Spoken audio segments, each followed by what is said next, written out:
juga narasumber dari Forum Ulama Kiai Muda NU Jawa Timur, para masyayikh, para habaib, para auden, peserta diskusan yang berbahagia. Sebagaimana tadi telah disampaikan oleh koordinator bahwa Forum Tabayun dan Dialog Terbuka pada saat ini adalah dalam rangka mencari kejelasan-kejelasan tentang persoalan-persoalan yang terkait dengan pemikiran Bapak Profesor Dr. Kiai Haji Said Agil Sirot yang selama ini mungkin sudah kita baca atau mungkin kita ikuti pemikiran-pemikiran beliau lewat diskusi-diskusi yang pernah mungkin kita gali. Pada saat ini mungkin kita akan lebih gamblang dan lebih jelas lagi dengan forum Tabayun yang sekarang sedang berlangsung. Dan berikutnya untuk menyikat waktu kami persilakan yang terhormat Bapak Kiai Haji Abdullah Samsul Arifin dan kemudian nanti dilanjutkan oleh Bapak Kiai Haji Idrus Romli, masing-masing waktunya 30 menit Ustaz ya. 30 menit. Kami persilakan. Ashabul fadilah, para masyayikh, para kiai, para habaib, para sepuh, para hadirin, para audien, wa nakhussu bidzikri limudiril ma'had Bumi Solawat wa Murabbi Ruhina Kiai Haji Agus Ali Masyuri, narasumber kita pada siang hari ini, Sahibul Fadilah Profesor Dr. Kiai Haji Said Agil Sirot MA, Ketua PBNU, para hadirin, para audien yang kami muliakan. Sebuah tradisi yang cukup bagus untuk dipertahankan di dalam Jam'iyah Nahdlatul Ulama adalah adanya diskusi, adanya dialog, adanya sharing pemikiran, musyawarah, mudzakarah dan sebagainya. Termasuk juga kita diajarkan untuk terbiasa mengkritik terhadap pemikiran-pemikiran orang lain, baik di dalam Nahdlatul Ulama itu sendiri ataupun di luar Nahdlatul Ulama. Akan tetapi di balik itu ada tradisi juga yang selalu dijunjung tinggi oleh Nahdlatul Ulama, bahwa kritik-kritik pemikiran kepada orang lain harus didasarkan pada konsep, kepada kejelasan orientasi, pada hujah, kepada dalil yang dapat dipertanggungjawabkan sesuai dengan kriteria-kriteria yang selama ini dianut oleh Jam'iyah Nahdlatul Ulama.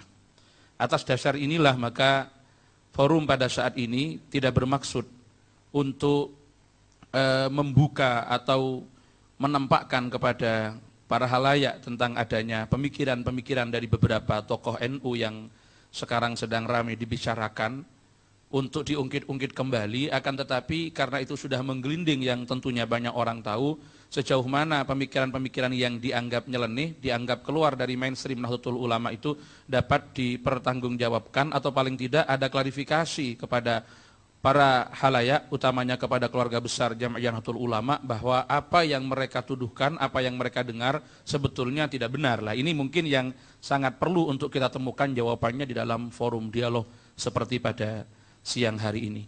Oleh karena itu, untuk menyingkat waktu, di sini ada beberapa persoalan yang ingin kami mintakan klarifikasi kepada yang terhormat Al-Wajil Profesor Dr. Kiai Haji Said Agil Sirot terkait dengan beberapa lontaran pemikiran-pemikiran beliau yang dimuat di berbagai media, utamanya di dalam salah satu buku beliau, Tasawuf sebagai Kritik Sosial, yang terbit beberapa tahun yang lalu. Ada beberapa hal yang ingin kami klarifikasi yang tentunya nanti kami harap beliau bisa memberikan penjelasan-penjelasan bahwa pemikiran-pemikiran beliau adalah pemikiran yang tidak keluar dari mainstream Ahlussunnah wal Jamaah dan sesuai dengan tradisi yang selama ini ada di dalam Jam'iyah Nahdlatul Ulama, baik dari proses pengambilan dalilnya ataupun hujah-hujah yang digunakan sesuai dengan tradisi yang ada dalam Nahdlatul Ulama. Pertama, yang perlu kami klarifikasi bahwa beliau menurut kami telah melakukan sebuah liberalisasi pemikiran di dalam Ahlussunnah wal Jamaah dan di dalam pemikiran Islam itu sendiri. Di mana dalam salah satu pernyataannya beliau menyatakan kelahiran Aswaja secara historis tidaklah bisa dilepaskan dari perkembangan politik yang terjadi pada saat ini, bahkan kehadiran Islam pun syarat dengan nuansa politis. Lebih-lebih pada bagian yang terakhir, ketika kehadiran Islam itu dianggap sebagai sesuatu yang syarat dengan kepentingan politis, ini sangat menggelitik kami. Karena dalam keyakinan kami, Islam sebagai agama wahyu diturunkan oleh Allah semata-mata untuk menjadi penuntun, untuk menjadi aturan yang bisa mengantarkan umat ila ma fihi salahu ma'ashihim wa ma'adihim. Tidak karena ada suatu kepentingan politik, tetapi memang Allah yang berhajat untuk menurunkan agama itu sendiri sebagai pengejawantahan dari tujuan diciptakannya manusia, wa ma khalaqtul jinna wal insa illa liya'budun. Bagaimana manusia bisa menghamba, bisa menyembah kepada Allah, maka harus diatur dengan seperangkat aturan, yang aturan itulah yang kemudian disebut dengan ad-din, yang disebut dengan Islam yang kita yakini. Menurut kita, menurut Ahlus Sunnah wal Jamaah versi Nahdlatul Ulama, kalau mau dipersempit lagi, sebagai dinun sa'ikun lidawil uqulis salimah ila ma huwa fihi salahu ma'ashihim wa ma'adihim. Jadi ketika dianggap bahwa kelahiran Islam syarat dengan nuansa politik, ini seakan-akan menafikan keberadaan Islam sendiri sebagai agama wahyu yang memang diturunkan oleh Allah untuk mengatur bagaimana perilaku dan cara manusia untuk menghambakan diri kepada Allah Subhanahu wa taala. Ini yang kami mohon adanya klarifikasi. Termasuk aswaja itu sendiri. Memang kita akui bahwa kemunculan Ahlus Sunnah wal Jamaah, kemunculan nama Ahlus Sunnah wal Jamaah, aswaja, ini kadang-kadang kalau di NU sering diplesetkan menjadi azwaja ini. Ya, karena kalau belum azwaja kayaknya belum pas jadi ketua PBNU ini. Harus azwaja dulu, tidak hanya aswaja ini. Jadi kelahiran Ahlus Sunnah wal Jamaah memang secara kelembagaan sebagai sebuah aliran, sebagai sebuah madhab yang rumusannya tuntas di tangan Abil Hasan Al-Imam Al-Asy'ari radhiyallahu an dan Abi Mansur Al-Maturidi, itu baru muncul pada akhir abad ketiga dan awal abad keempat Hijriah. Tetapi nomenklatur penamaan Ahlus Sunnah wal Jamaah sudah ada pada akhir masa sahabat. Ini secara penamaan, akan tetapi kalau kita melihat kepada hakikat dan substansi daripada Ahlus Sunnah wal Jamaah itu sendiri, kita meyakini bahwa aswaja lahir bersamaan dengan lahirnya Islam itu sendiri. Karena yang diperjuangkan oleh Ahlus Sunnah wal Jamaah adalah mengembalikan Islam sebagaimana diajarkan, diamalkan oleh Rasulullah dan dipraktekkan bersama-sama dengan para sahabat. Jadi cukup menggelitik. Mungkin apakah ini hanya sebatas pandangan beliau bahwa yang dimaksud lahirnya Islam, lahirnya aswaja dilihat hanya pada aspek dimensi historisnya saja, tanpa melihat substansi daripada Islam dan aswaja itu sendiri, sehingga beliau berani mengatakan bahwa kelahiran Islam tidak bisa dilepaskan dari persoalan atau syarat dengan nuansa politik. Ini yang perlu kami mintakan klarifikasi, karena setelah kita melakukan kajian, pernyataan-pernyataan beliau ini kurang pas, kurang cocok dengan apa yang diajarkan oleh sesepuh-sesepuh kita, utamanya yang disampaikan oleh Hadratus Syekh Kiai Haji Hasyim Asy'ari, baik di dalam Konon Asasi ataupun di dalam Risalah Ahlus Sunnah wal Jamaah. Kedua, beliau Profesor Dr. Kiai Haji Said Agil Siraj membawa paradigma yang keluar dari mainstream aswaja. Ini dugaan sementara kami, sebelum nanti ada jawaban dan klarifikasi dari beliau.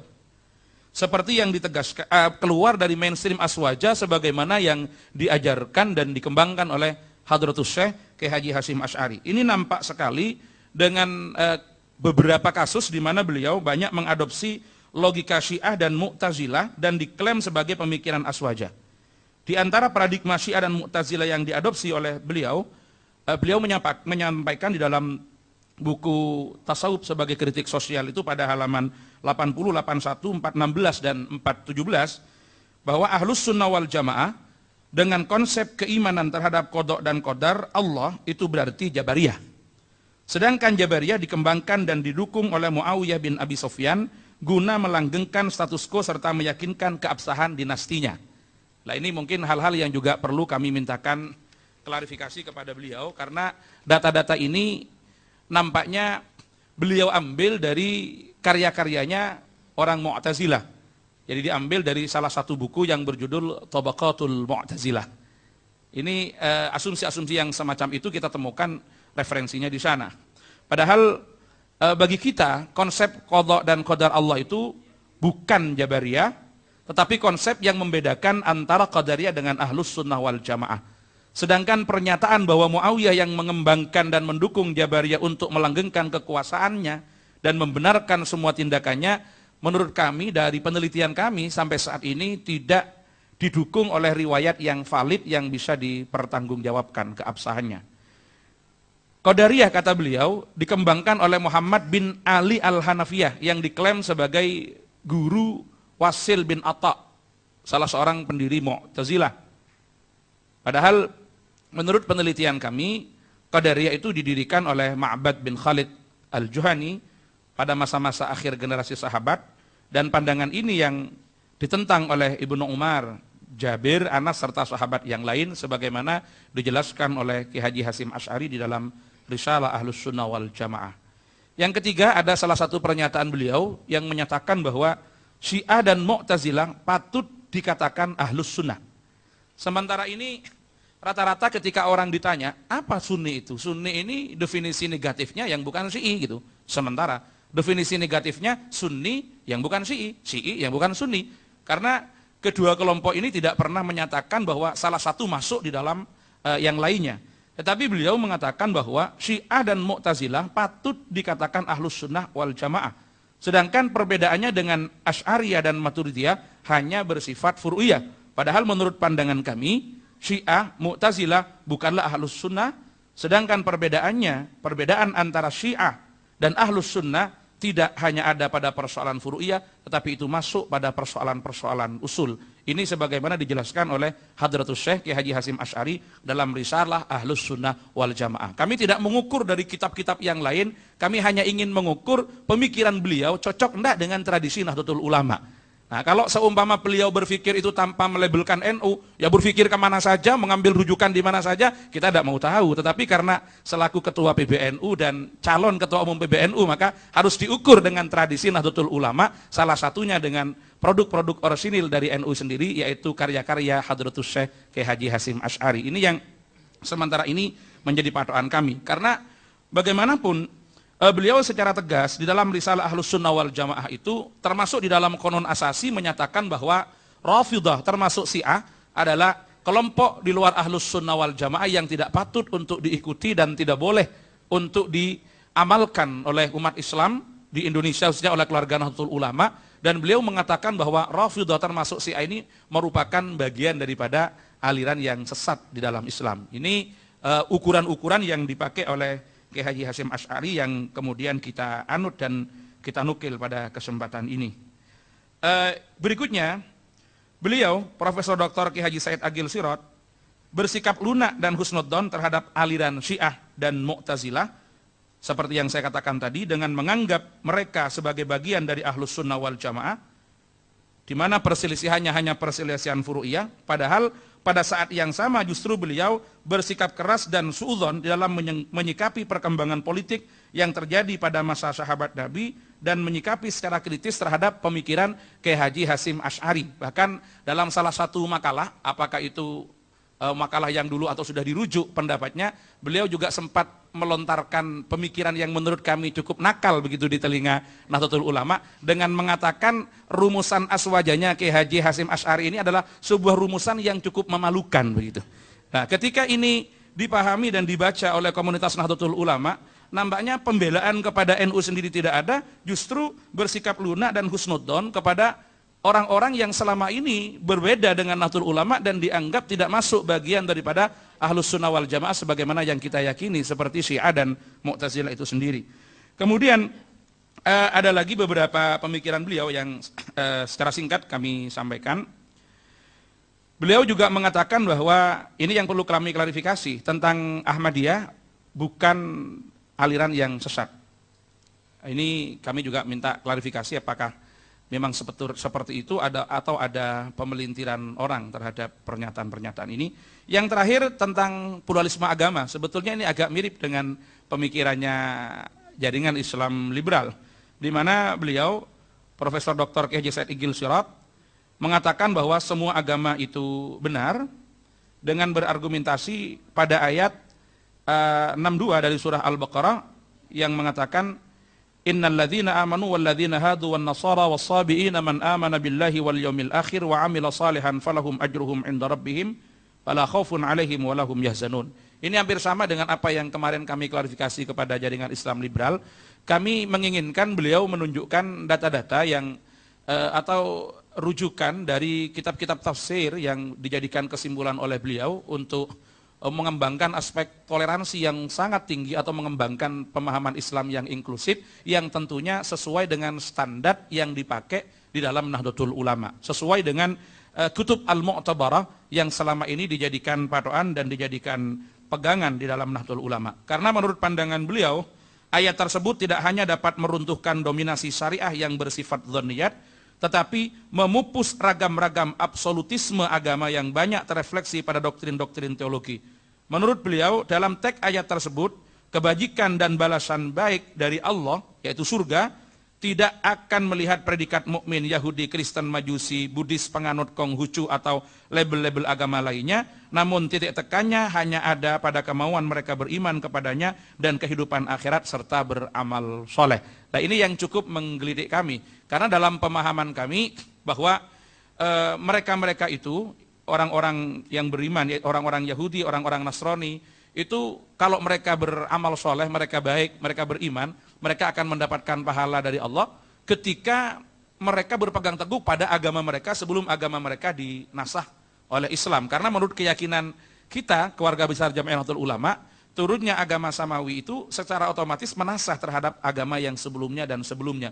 Jadi ketika Islam turun, maka tidak ada pilihan lain bagi orang Yahudi dan orang Nasrani kecuali mereka harus berfusi ke dalam Islam itu sendiri. Sebagai pengejawantahan daripada man amana billahi wal yaumil akhir, maka mereka akan melakukan fusi karena iman kepada Allah, juga iman kepada berita yang disampaikan oleh Allah, keberadaan Rasulullah sebagai nabi terakhir, keberadaan Islam ya sebagai agama yang universal. Maka dengan demikian keimanan mereka harus disertai dengan sebuah konsekuensi mengakui dan mengikuti Islam sebagai satu-satunya agama yang benar ba'da maji'il Islam. Ini selama ini yang dipahami oleh komunitas Nahdlatul Ulama dari beberapa referensi dan kitab-kitab tafsir yang selama ini kita anggap sebagai bagian dari Kutub Al-Mu'tabarah. Saya kira ini pengantar dari kami, dari komunitas Forum Kiai Muda, ini asuhan Kiai Haji Ali Masyhuri. Kenapa Kiai Muda? Karena yang tergabung di sini rata-rata usianya itu 30-an Kiai. Jadi 31, 32, 33 dan belum sampai 35-an. Jadi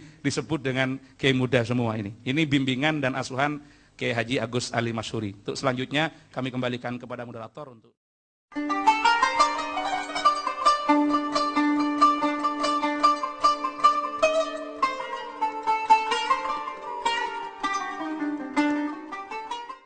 Kami langsung silahkan kepada yang terhormat Bapak Kiai Haji Said Agil Sirot untuk memberikan penjelasan apa yang telah disampaikan. Assalamualaikum warahmatullahi wabarakatuh. Bismillah, alhamdulillah, wassalatu wassalamu ala sayyidina wa maulana Muhammad Rasulillah wa ala alihi wa sahabati wa man tabi'a sunnatahu wa jama'atah min yaumina hadha ila yaumin nahdah. Sayyidi Syekh Kiai Haji Gus Ali Masyhur Atallah baqa'ah Zukhranana wal ummah, sadatana al-ulama wal masyayikh wal asatidz wal fakirin wal mustaqafin wal mutahaddirin. Innahu la min dawa'is surur an akuna amamakum fi hadhihi sa'ah bi hadzal ma'had al-mubarak, bumi sholawat tahta isyraf Sayyid Syekh Kiai Gus Ali Masyhur. Nahnu huna ji'na lil muhawarah wal mudakhalah. Sebenarnya tidak ada kaitan dengan pencalonan muktamar sebenarnya. Majelis ilmiah itu lepas daripada itu, karena muktamar hal lain, majelis ilmiah hal yang lain lagi. Islam bukan hanya dinul aqidah wa syariah. Di samping dinul aqidah wa syariah, Islam adalah dinul ilmi wa thaqafah, dinul adab wal hadarah, dinul taqaddum wal madaniyah. Ini yang menjadikan Islam bisa diterima di mana-mana sampai di bumi Nusantara. Kalau tidak dibarengi dengan, dikemas dengan thaqafah, hadarah yang ada di tempat itu, niscaya Islam hanya diikutin oleh beberapa gelintir orang saja. Kalau hanya akidah dan syariah. Kalau hanya akidah dan syariah, pasti umatnya sedikit. Tapi karena dibingkai, disinergikan dengan produk manusia, produk karya manusia, maka disebut thaqafah kalau di bidang pemikiran, hadharah kalau di bidang prestasi, madaniyah kalau di bidang manajerial, aturan, undang-undang, maka Islam bisa tersebar sampai ke Indonesia terutama atau sampai ke Eropa. Apa yang dikatakan oleh Dr. Abdul Arif itu benar semua. Saya tidak memungkiri omongan saya itu. Pendapat saya, menurut saya benar, mungkin salah. Pendapat orang lain, menurut saya salah, mungkin benar. Qul inna au iyyakum la'ala hudan au fi dhalalim mubin. Itu Al-Quran memberi pengarahan kepada Rasulullah ketika kedatangan tamu Nasara Najron. Ketika kedatangan Kristen Najron, Allah merintahkan kepada Rasulullah agar berdialog dengan mereka dan mengatakan, inna au iyyakum, kami atau anda semua la'ala hudan, yang benar, au fi dhalalim mubin. Itu termasuk adabul bahsi wal munadharah. Pertama, kelahiran Islam syarat dengan politik. Ya saya kan cuma nukil nerjemah ya, bukan karangan saya, bukan bikinan omongan kulo. Ini ada Tarikh Al-Kamil Ibn Al-Athir. Ini ahli sunnah sakpole Ibn Al-Athir ini. Ahli sunnah tenanan, bukan Syiah, bukan Mu'tazilah. Qala Ibn Abbas, awwalu man shalla alaihi. Wa qala Jabir, bu'itsan Nabi sallallahu alaihi wasallam yaumal itsnain wa shalla Aliyun yaumal tsalatsa. Orang pertama kali sholat itu Sayyidina Ali setelah Rasulullah. Rasulullah mendapat wahyu hari Senin, Sayyidina Ali sholat hari Selasa. Yang ngomong gini masa Syiah, ini kenyataan. Wa qala Zaid bin Arqam, awwalu man aslam ma'an Nabi sallallahu alaihi wasallam Ali. Nah, kemudian wa qala Afif Al-Kindi, kuntu imra'an tajiran, saya pedagang. Faqadimtu Makkah ayyamal hajj fa'ataitul Abbas. Saya pedagang datang ke Mekah hari-hari haji. Kemudian saya ketemu Sayyidina Abbas. Fa baina nahnu andahu id kharaja rajulun faqama tijahal Ka'bah yusalli. Ketika saya sedang duduk-duduk dengan Abbas, tiba-tiba muncul seorang menghadap Ka'bah salat. Tsumma kharajat imra'atun tusalli ma'ah. Kemudian disusul seorang perempuan salat bersamanya. Tsumma kharaja ghulamun faqama yusalli ma'ah. Kemudian datang pula remaja salat bersamanya. Fakult, saya tanya, ya Abbas ma hadzal din? Agama apa iki? Faqala Abbas, hadza Muhammad ibnu Abdullah ibnu akhi.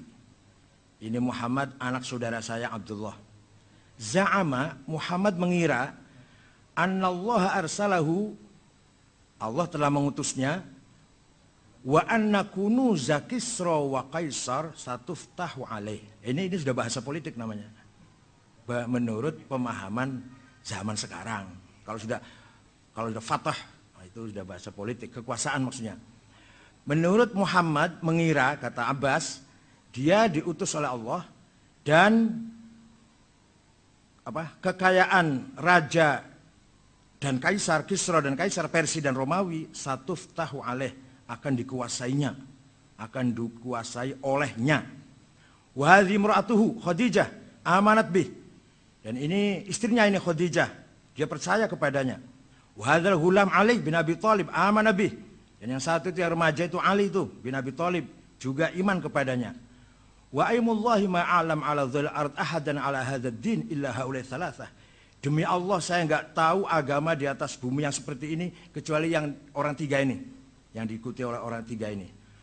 Qala Afif, laitani kuntu rabi'an.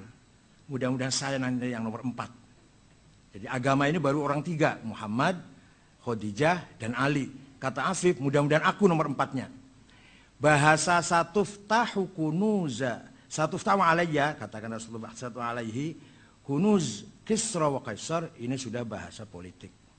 Artinya Nabi Muhammad sudah punya program politis, yaitu akan menguasai Romawi dan Persia.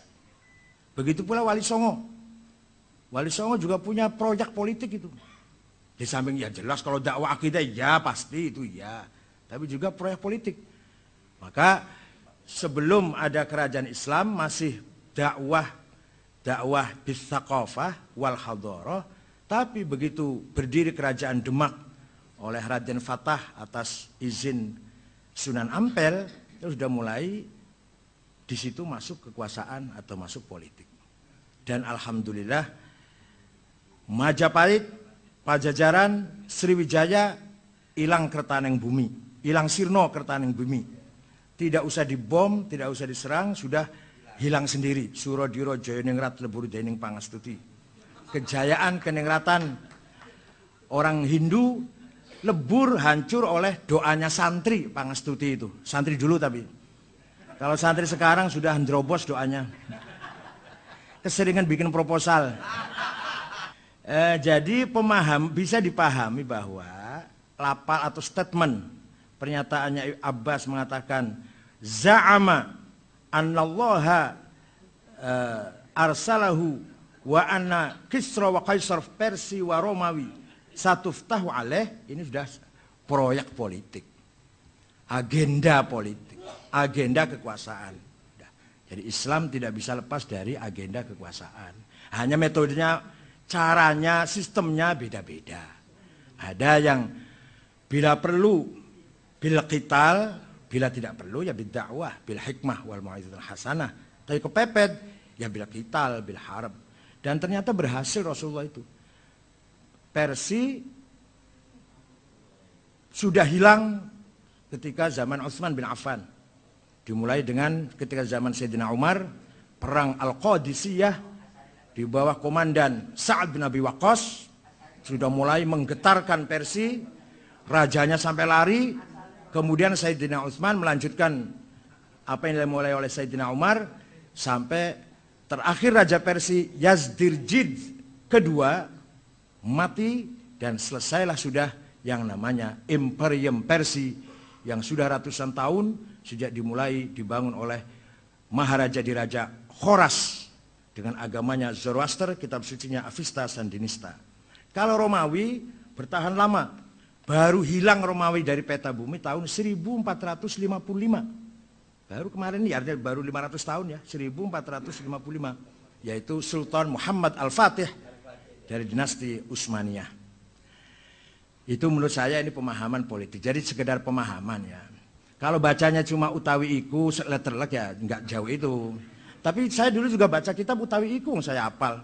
Fa utawi li mubtada iku khobar opo li fa'ilin wa naibih dhohar wa ing li maf'ulin bihi krono li maf'ulin li ajlihi wa ing dalem dhorof serta li maf'ulin ma'ah wa kang sifah silatu mausulin kadza mithlu sifah wa mutlaqul maf'uli fihi kelawan kadza kabaul jarri fatlu bil bayan apane litamyizi hale halu fajtahidu bil hifdzi ya rijalu.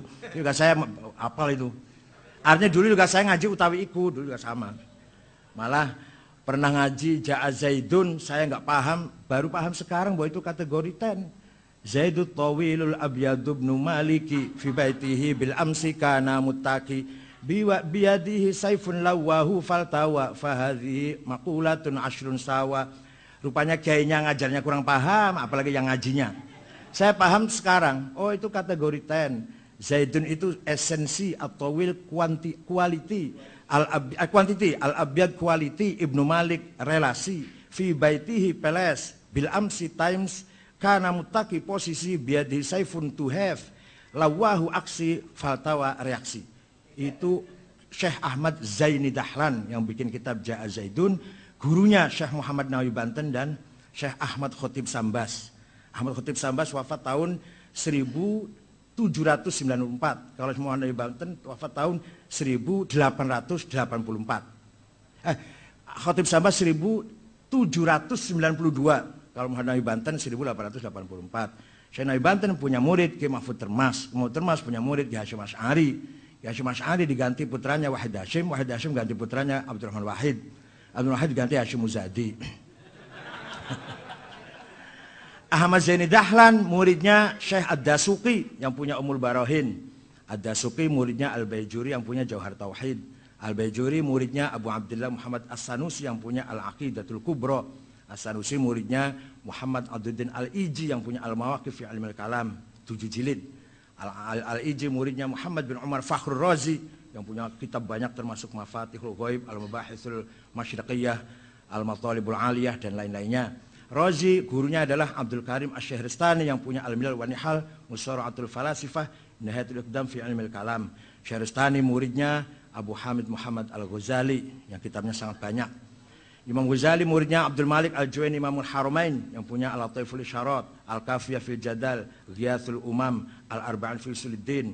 Imam Haramain muridnya Abu Bakar Al-Baqillani yang punya At-Tamhid, Al-Insaf, Al-Bayan, Al-I'jaz. Al-Baqillani muridnya Abu Abdullah Al-Bahili, kitabnya hilang nggak ada.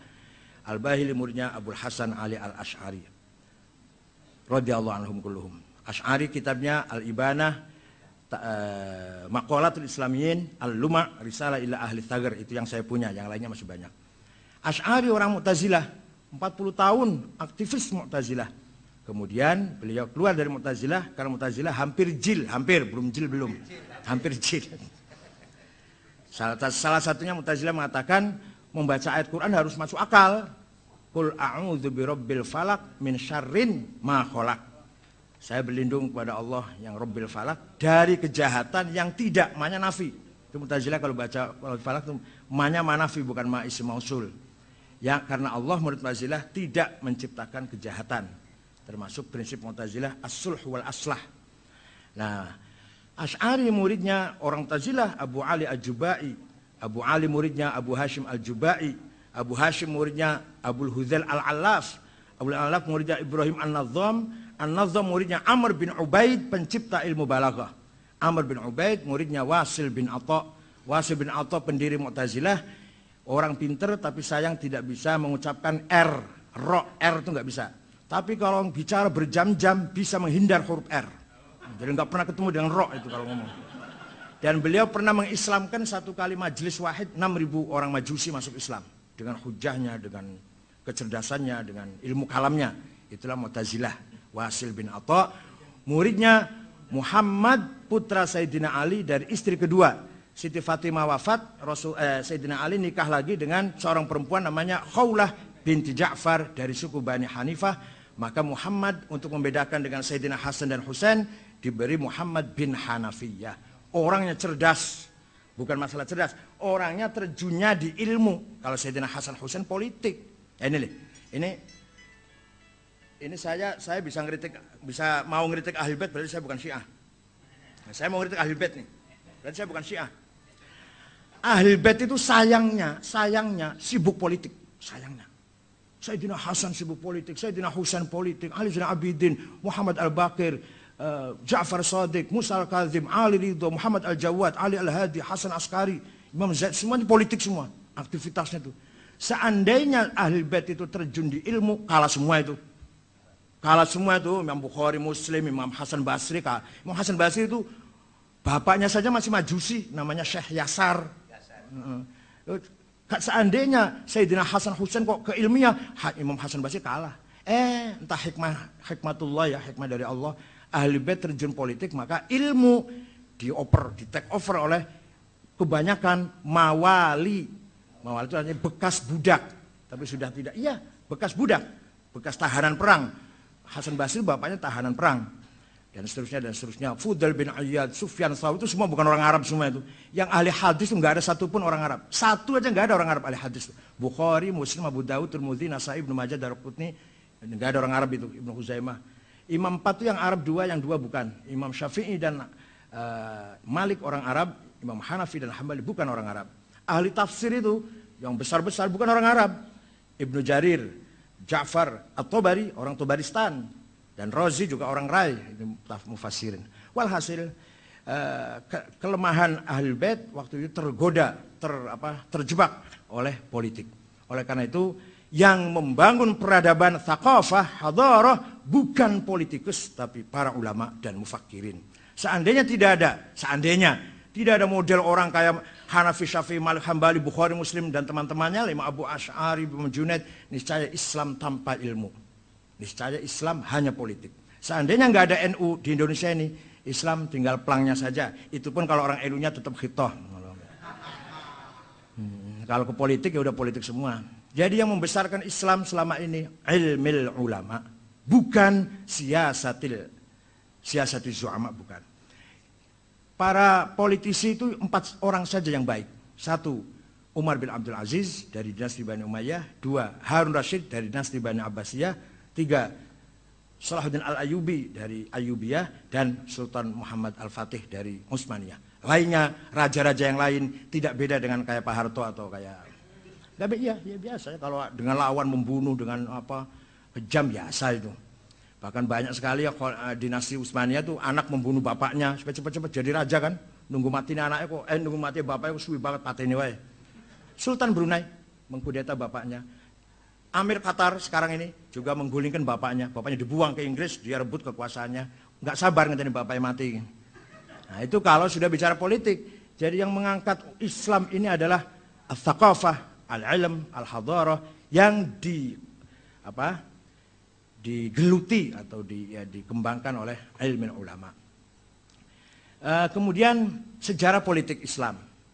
Ya saya sendiri heran ya, saya juga heran Pak Abdullah Arif, kenapa antar sahabat kadang pisu-pisuan, perang Jamal itu yang mati dari kedua belah pihak sampai 8.000, perang Siffin, surat-suratnya antara Sayyidina Ali dan Muawiyah kadang ya saling ya adu Allah, bahasa gitu loh, bahasa wahai musuh Allah gitu, bahasa begitu. Saya juga heran kenapa menggunakan bahasa gitu. Jadi kalau kita masih begini masih mending masih. Kalau hanya beda Karsa dan Kaji hanya ya nggak sampai perang Jamal itu masih bagus itu. Dulu sampai perang Jamal. Ini sejarah. Tidak bisa ditutup-tutupin, tertulis dalam buku sejarah. Nah, saya sekedar membaca, menerjemahkan sedikit, nukil sedikit, langsung dituduh Syiah. Karena memang kita nggak biasa menganalisis sejarah. Makanya di Universitas Zaitun di Tunis, Zaitunah di Tunis, menerima mahasiswa yang bukan Arab hanya satu di jurusan sejarah peradaban Islam, tidak menerima di syariah atau lughah enggak. Karena apa? Karena mereka tahu yang dibutuhkan tuh bagi yang non Arab yang datang dari Indonesia, Malaysia dan sebagainya itu adalah sejarah. Nah, maka Universitas Zaitunah tidak menerima yang non Arab ke syariah atau fikih atau lughah enggak. Nah, kemudian politik berkembang, ulama juga berkembang, peradaban juga berkembang. Yaitu tadi, untung ada model Imam Hasan Basri, ada Fudail bin Iyad, ada Sufyan Tsauri, untungnya itu. Ada Abdullah Al-Muhasibi, Abdul Harith Al-Muhasibi, Abdullah Ibn Kullab, Abu Bakar Al-Qolanisi. Itulah pemikir-pemikir sebelum Imam Asy'ari. Nah, puncaknya ahli sunnah adalah Imam Asy'ari. Walaupun lapal atau label secara eksplisit ahli sunnah wal jamaah zaman Rasulullah belum terdengar itu. Paling ada ma'ana alaihi washabi, lapal secara eksplisit ahli sunnah wal jamaah itu belum terdengar ketika zaman sahabat. Seandainya ada niscaya Imam Hasan Basri sudah pakai itu. Seandainya ada lapal ahli sunnah wal jamaah, Imam Hasan Basri niscaya sudah pakai. Kenapa baru terdengar mulai abad kedua Hijriah? Ini ilmiah loh ya, ilmiah bukan karena senang atau enggak senang. Jadi kalau orang kritik itu kritik ilmiah, bukan. Saya boleh saja kritik Kiai Hasyim Asy'ari, tapi tiap pagi dan sore saya selalu baca Fatihah untuk Imam Syekh Hasyim Asy'ari. Iya. Kritik boleh. Saya dengan Gus Dur juga kritik, tapi saya cium tangan. Kemudian Syiah dan Mu'tazilah. Coba kalau bacanya dari agak awal gitu jadi enggak sepenggal gitu bisa paham. Begini. Pelajaran, gampangannya gitulah. Pelajaran di universitas di Timur Tengah, apa Al-Azhar, apa Ummul Qura, apa ada 2 mata kuliah. Al-Firaqul Islamiyah dan Al-Firaq Ghairul Islamiyah. Itu pelajaran saya. Mata kuliah saya. Al-Firaqul Islamiyah, Khawarij, Jabariyah, Qadariyah, Jahamiyah, Murji'ah, Mu'tazilah, Syiah. Syiahnya pun nanti yang Imamiyah ya, yang Imamiyah. Nanti ada lagi yang mata kuliah namanya Al-Firaq Ghairul Islamiyah. Ismailiyah, Batiniyah, Bahaiyah, Babiyah, Ahmadiyah. Itu pelajaran mata kuliah sendiri. Ghairul Islamiyah. Al-Firaq Ghairul Islamiyah. Kalau yang tadi Mu'tazilah, Syiah apa itu nama mata kuliahnya Al-Firaq Al-Islamiyah. Jadi apa artinya? Artinya partai-partai itu masih koridor, dalam koridor Islam.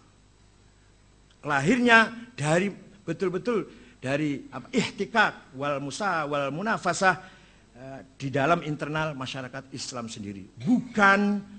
Bukan intervensi dari orang luar. Kalau sudah kebatinan, sudah Ismailiyah, Bahaiyah, Qadianiyah, Babiyah, nah itu sudah intervensi dari eksternal. Ada agenda dari musuh Islam. Kalau Syiah, Ahli Sunnah, Jabariyah, Qadariyah itu lahir dari perut orang Islam. Sama seperti di kita. NU, Muhammadiyah, Wasliyah, Nahdlatul Wathon, Perti, dari perut bangsa Indonesia. Tapi kalau HTI, Majelis Mujahidin, Salafi itu ekspor itu. Impor itu. Nah, tapi kalau NU Muhammadiyah dengan segala perbedaannya lah, bagaimanapun orsinil dari pergerakan, gesekan, kompetisi, berlomba-lomba, Muhammadiyah dan NU muncul, masyarakat Islam, Nahdlatul Wathon, Persis masih dari perutnya orang bangsa Indonesia. Artinya mau nggak mau. Sejarah Islam Indonesia adalah pasti sejarahnya NU, sejarah Muhammadiyah, sejarahnya syarikat Islam, sejarahnya Persis, sejarahnya Nahdlatul Wathon, sejarahnya Al-Khairat, itu pasti. Kalau kita ingin tahu sejarah Islam di Indonesia. Sejarah Islam secara dunia pasti. Kalau ingin tahu, kalau ingin baca sejarah Islam secara keseluruhan, ya pasti nanti akan bicara Mu'tazilah, Syiah, Khawarij, Jabariyah, Qadariyah, Murji'ah, Jahamiyah, Ahli Sunnah, Sufi, Falasifah, pasti. Ya itulah sejarah kita. Itu milik kita, semua milik kita. Nggak bisa dihindari. Hanya memang ada perbedaan, tapi itu adalah hasil sakofah, hadarah umat Islam. Orsinil itu, bukan karena apa namanya transnasional. Malah ketika itu Muawiyah pernah ditawari oleh Romawi, saya bantu ya, nolak Muawiyah waktu perang dengan Sayyidina Ali. Kata Muawiyah, enggak, saya enggak butuh bantuan, hanya saya ingin damai dengan kamu, sementara saya lagi ngadepin Ali dulu, jangan berhenti dengan Romawi perangnya dulu. Tapi mau dibantu enggak, itu masih bagusnya begitu. Nah masalah, jadi secara keseluruhan Syiah, Mu'tazilah, dan semua tadi masih aset khazanah pemikiran Islam. Tidak keluar dari Islam. Bahkan saya mengatakan tidak keluar dari ahli sunnah karena selama masih menjunjung tinggi Al-Quran, nomor 2 hadis, nomor 3 baru akal. Itu masih ahli sunnah itu. Secara umum dulu, secara umum. Jadi pertama kali itu kan seperti suratnya Imam Syafi'i. Gubernur Abdurrahman Al-Mahdi kirim surat pada Imam Syafi'i. Saya kalau memahami Quran nggak paham, global, umum. Coba terangkan. Imam Syafi'i panggil muridnya Rabi' bin Sulaiman Al-Muradi. Duduk, ini balas surat yuk. Ini ada surat, dibalas yuk. Kamu tulis, saya yang dikte. Uktub ar-risalah. Tulis surat. Nah, surat Imam Syafi'i itu 300 halaman. Nah, itulah jadi kitab ar-risalah awal man ansya'a ilmu usul fiqh. Faslun fil bayan. Kalau ingin memahami Islam, pertama cari di bayan ilahi, bayan Qur'ani.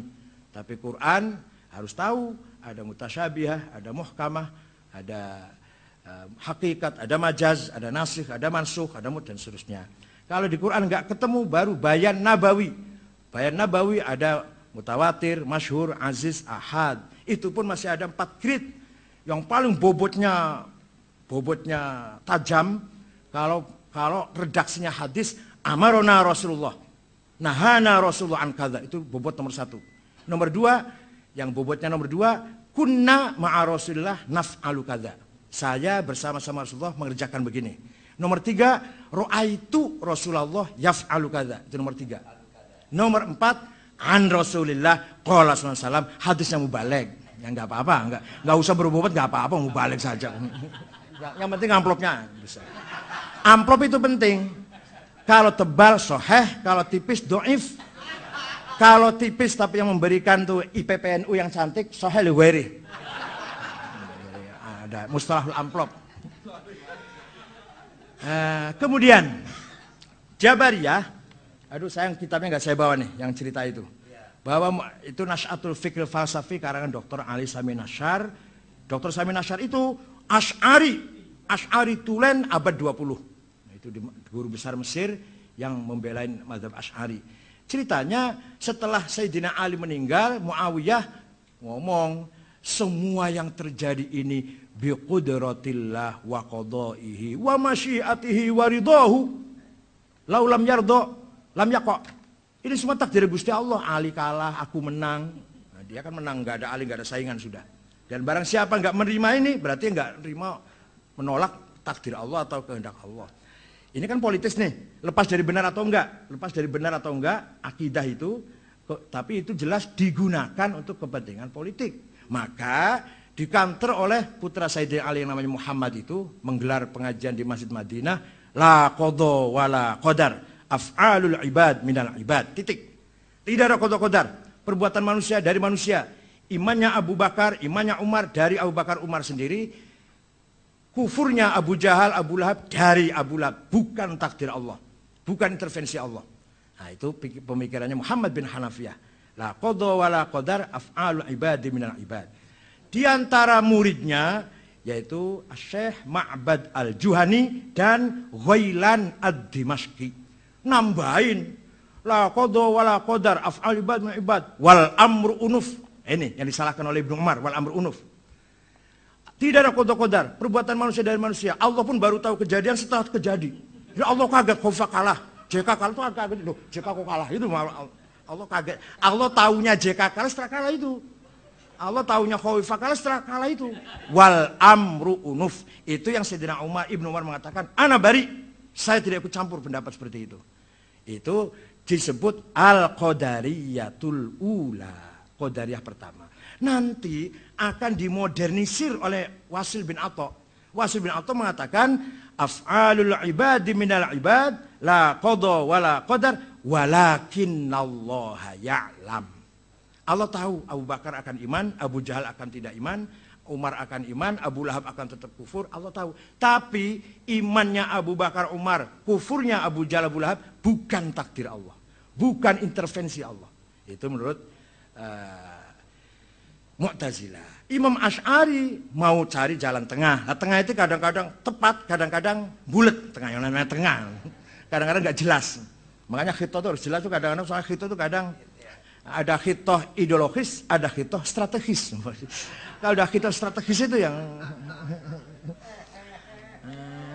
ini alhamdulillah Menteri Agama masih orang NU. Kalau Menteri Agama dapat Salim Jufri, waduh. Ini alhamdulillah Surya Dharma Ali. Jadi NU ada 4. Surya Dharma Ali Menteri Agama, Muhaimin Menteri Tenaga Kerja dan Imigrasi, Faisal Zen itu dari Cirebon, Menteri Percepatan Daerah Tertinggal, dan Pak Muhammad Nuh Menteri Diknas. Ini baru kali ini ada Diknas dipegang oleh orang. Tapi Pak Muhammad Nuh itu NU-nya harus dikawal, NU yang masih harus dikawal gitu. Karena nggak pernah aktif di NU kan? Karena Awan Surya aktif. Iya tak? Oh gitu nggih. Saya belum dengar. Sekarang. Tadinya nggak pernah. Jadi walhasil NU, tapi NU yang harus dikawal gitu loh. Kayak Pak Slamet Effendi Yusuf, itu NU 100%. 2 periode ketua Ansor, anaknya Kiai Yusuf hafidz Quran, tapi Golkarnya 150%. Enggak. Bukan karena muktamar, bukan. Ya memang gitulah. Beliau 20 tahun meninggalkan NU, 20 tahun di Golkar. Waktu Cipasung itu lawan Gus Dur, belain Abu Hasan waktu Cipasung. Jadi NU-nya 100%, anaknya Kiai Yusuf, Aji Barang, Pondok Tahfidz Quran. Golkarnya 150%. Dan Golkar dulu lagi, bukan Golkar sekarang. Kalau Golkar sekarang kan setengah halal. Nah, dimodernisir oleh dicari jalan tengah oleh Imam Asy'ari begini. Istita'atul insan la qablal fi'li wala ba'dal fi'li faqat indal fi'li. Saya tidak boleh mengatakan gelas ini tak banting pasti pecah, nggak boleh. Nggak bisa ngomong pasti pecah. Atau setelah saya pecahkan satu, Kemudian satu lagi, ini yang satu lagi juga kalau saya banteng pasti pecah. Itu ba'dal fi'li, tidak juga. Tapi saya bisa mengatakan, saya angkat gelas, saya banting, bersamaan dengan saya banting gelas, Allah mentakdirkan gelas pecah. Ma qata'tu min linatin aw taraktuha qa'imatan ala fa bi idznillah wa la taqulanna li syai'in inni fa'ilun dzalika illa ayyasha Allah. Jadi kalau ngomong Imam Asy'ari begini, tak tempeleng kamu, insyaallah mengo kamu. Tak pukul insyaallah kepalamu pecah. Barusan insyaallah terus, enggak boleh enggak ada insyaallah.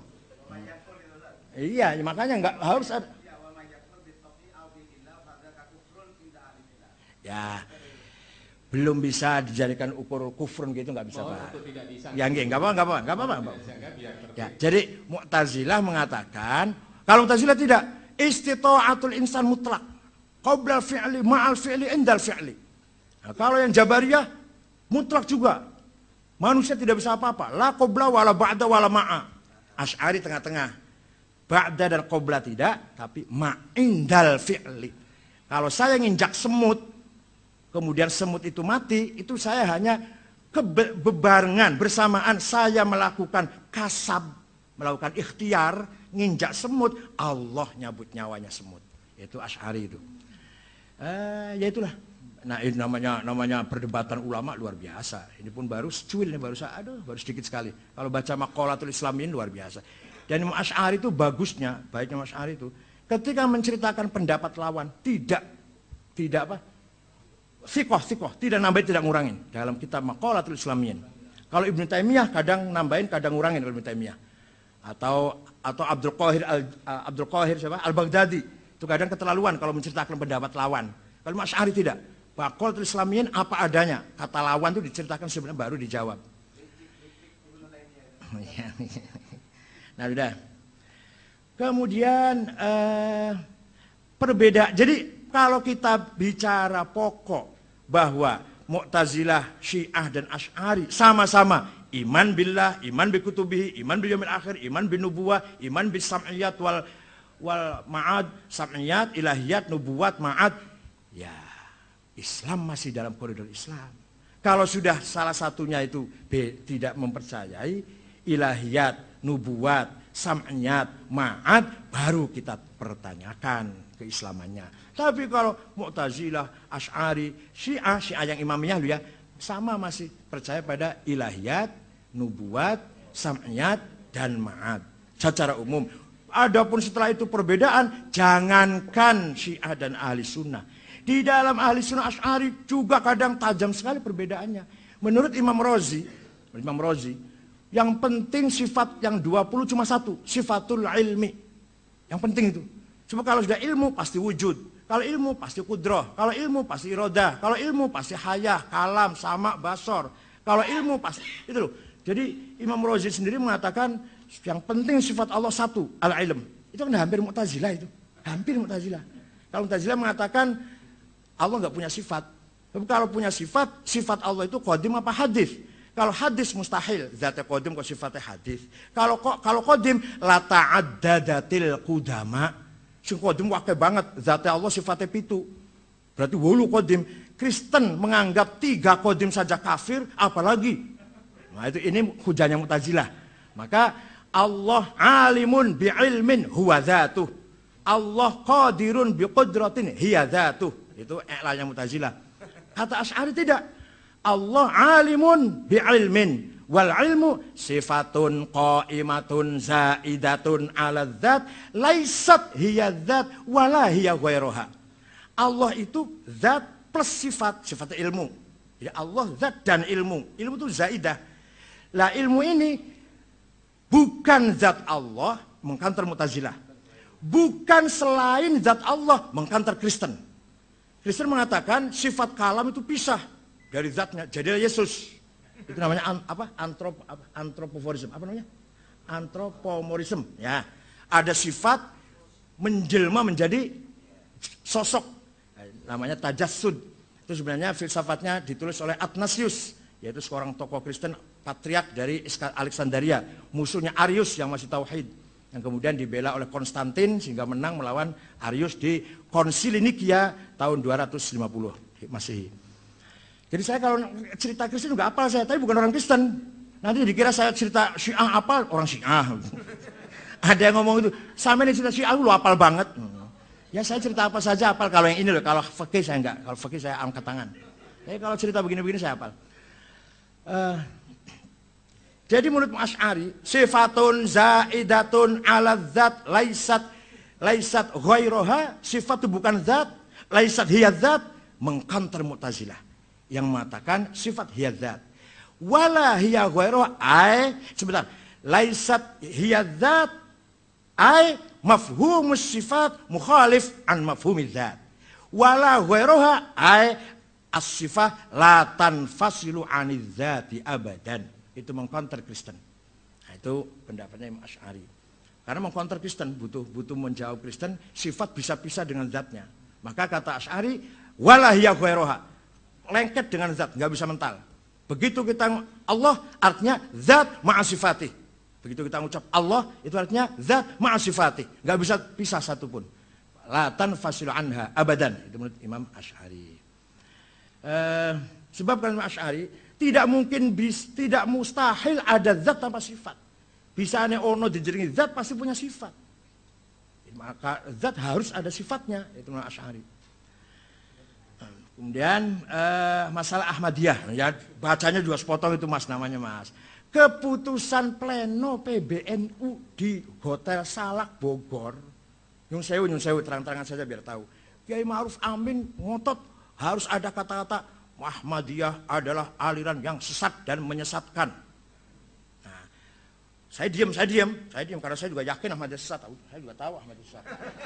Bikinan Inggris, Ahmad itu bikinan Inggris tahun 1888. Ketika Muhammad Iqbal, Ali Jinnah Muhammad Iqbal sedang berjuang ingin memisahkan diri dari India, bikin Pakistan itu, Inggris bikin nabi baru supaya bikin fitnah, supaya bikin pecah, yaitu siapa namanya? Mirza Ghulam Ahmad. Sebenarnya terus terang Mirza sendiri nggak pernah mengatakan saya nabi, nggak pernah. Muridnya, pengikutnya mengatakan Mirza nabi, Mirzanya diam. Mirzanya diam, dianggap nabi. Kalau aku dianggap wali, aku diam lah. Ben. Saya nggak pernah, saya wali tapi ono wong aku ya ben. Alhamdulillah, kebetulan malah. Tapi kalau saya dianggap Habib nggak mau Gus. Saya ada orang, ente masih Habib, masih keturunan apa Khon ya? Yang di Pasuruan tuh, Khon. Al-Syaiban. Enggak, saya enggak Habib. Kenapa enggak mau? Nanti enggak bisa terima zakat. Rugi besar nih. Enggak apa-apa, biar enggak usah tahu bahwa saya Habib, enggak apa-apa, biar zakat masuk.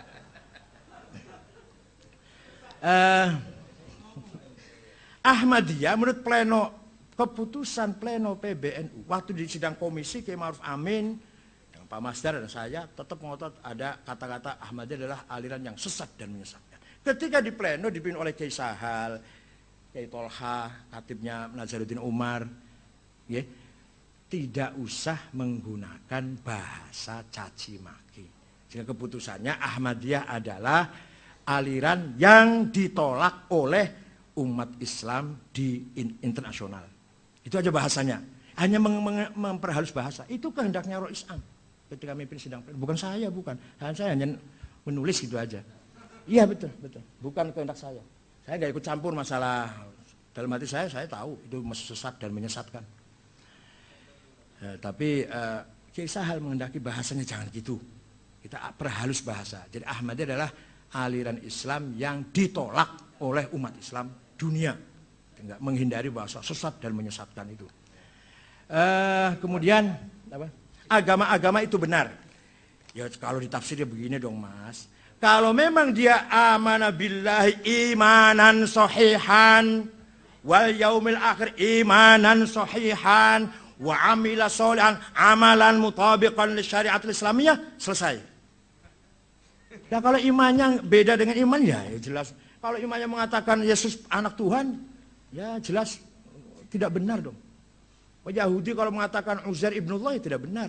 Tapi kalau semuanya tauhid dan sahihan, khalisan, mukhlisan, kalau semuanya mengamalkan amal solehan, yaitu syariah, wal yaumil akhir, yaitu iman bi thawab wal iqab wal jannah wan nar wal hisab wal mizan, ya selesai udah. Nama boleh Yahudi, boleh Kristen. Tapi kalau imannya seperti itu selesai. Sehingga semuanya adalah Islam.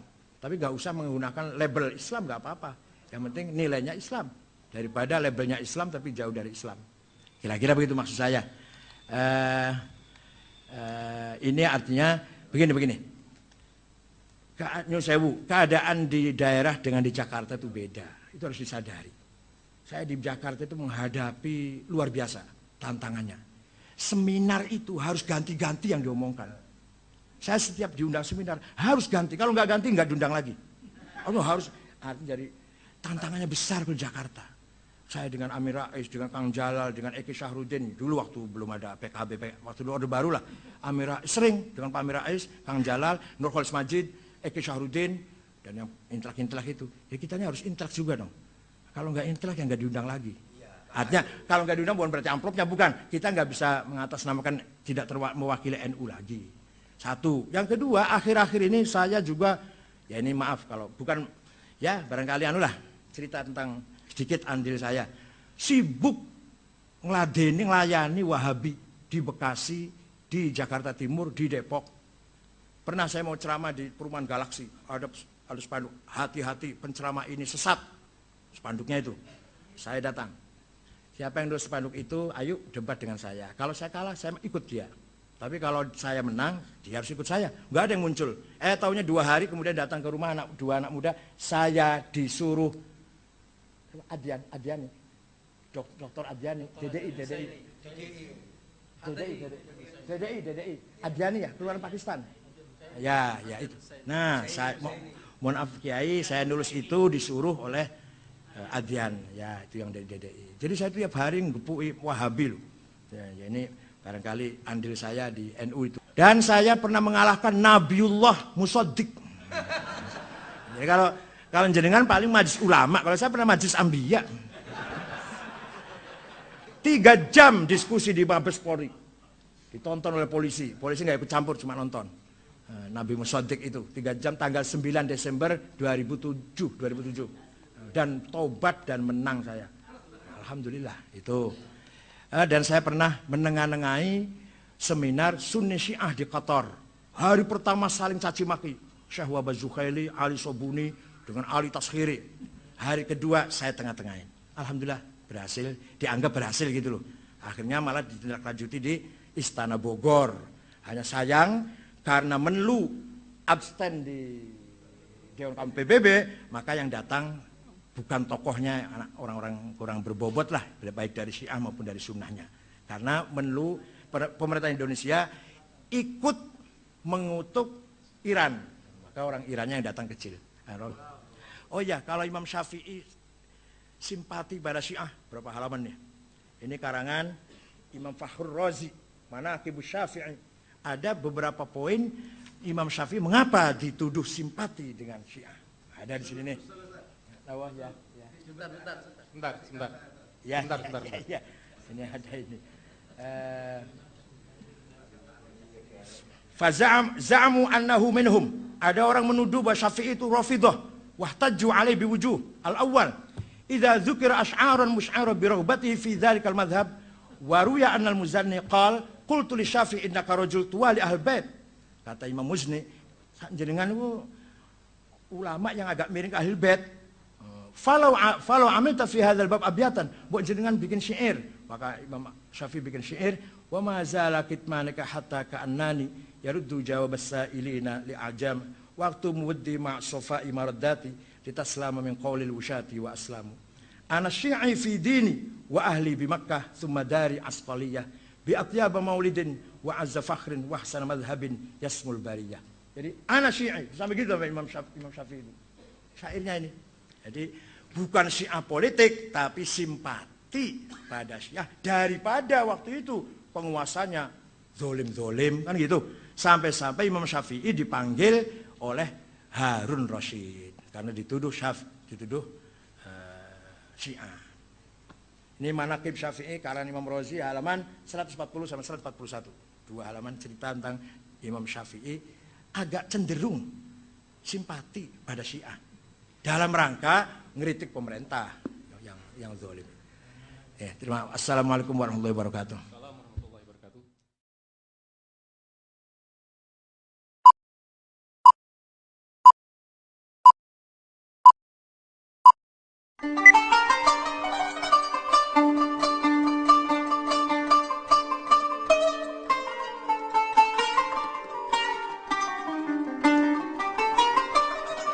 Masih saya berikan waktu kepada komunitas Kiai Muda, yaitu Kiai Haji Abdullah Samsul Arifin untuk menyampaikan beberapa hal, kemudian nanti ditanggapi oleh Kiai Said.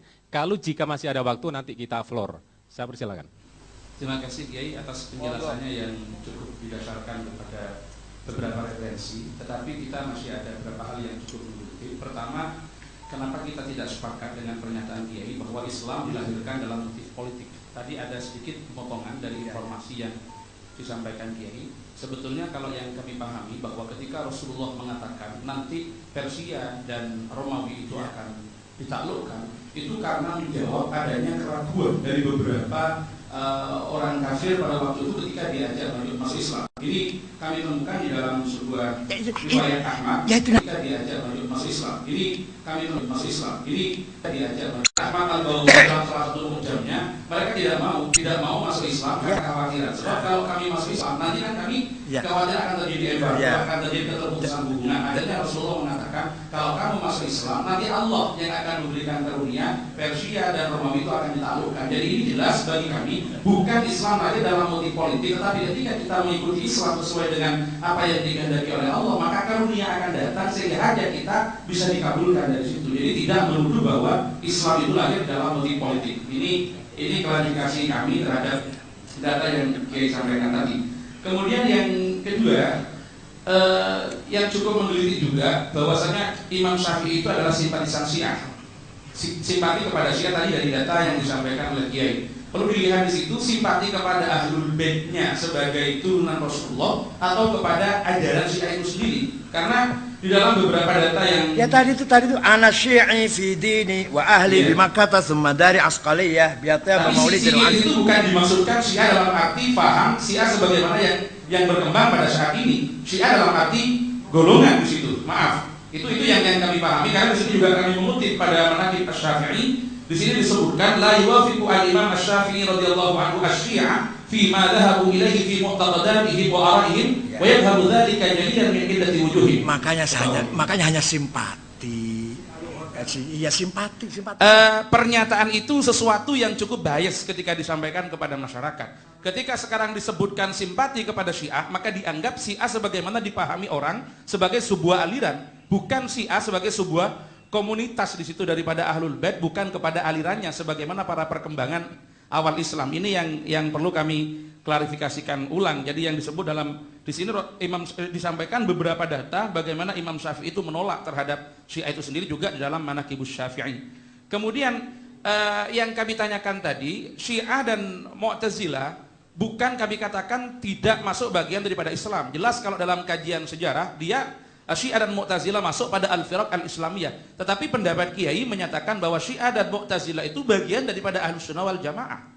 Di dalam buku ini bukan bagian dari Islam lagi, tapi sudah menyempit kepada bagian daripada Ahlussunnah wal Jamaah. Yang kami persoalkan bahwa penyebutan ini berbeda dengan definisi-definisi kita tentang Ahlussunnah wal Jamaah, walaupun diambil pada definisi universalnya, bukan definisinya Syekh Hasim Al-Asy'ari yang dianggap, ya mohon maaf dalam tanda petik tadi agak cukup memalukan itu.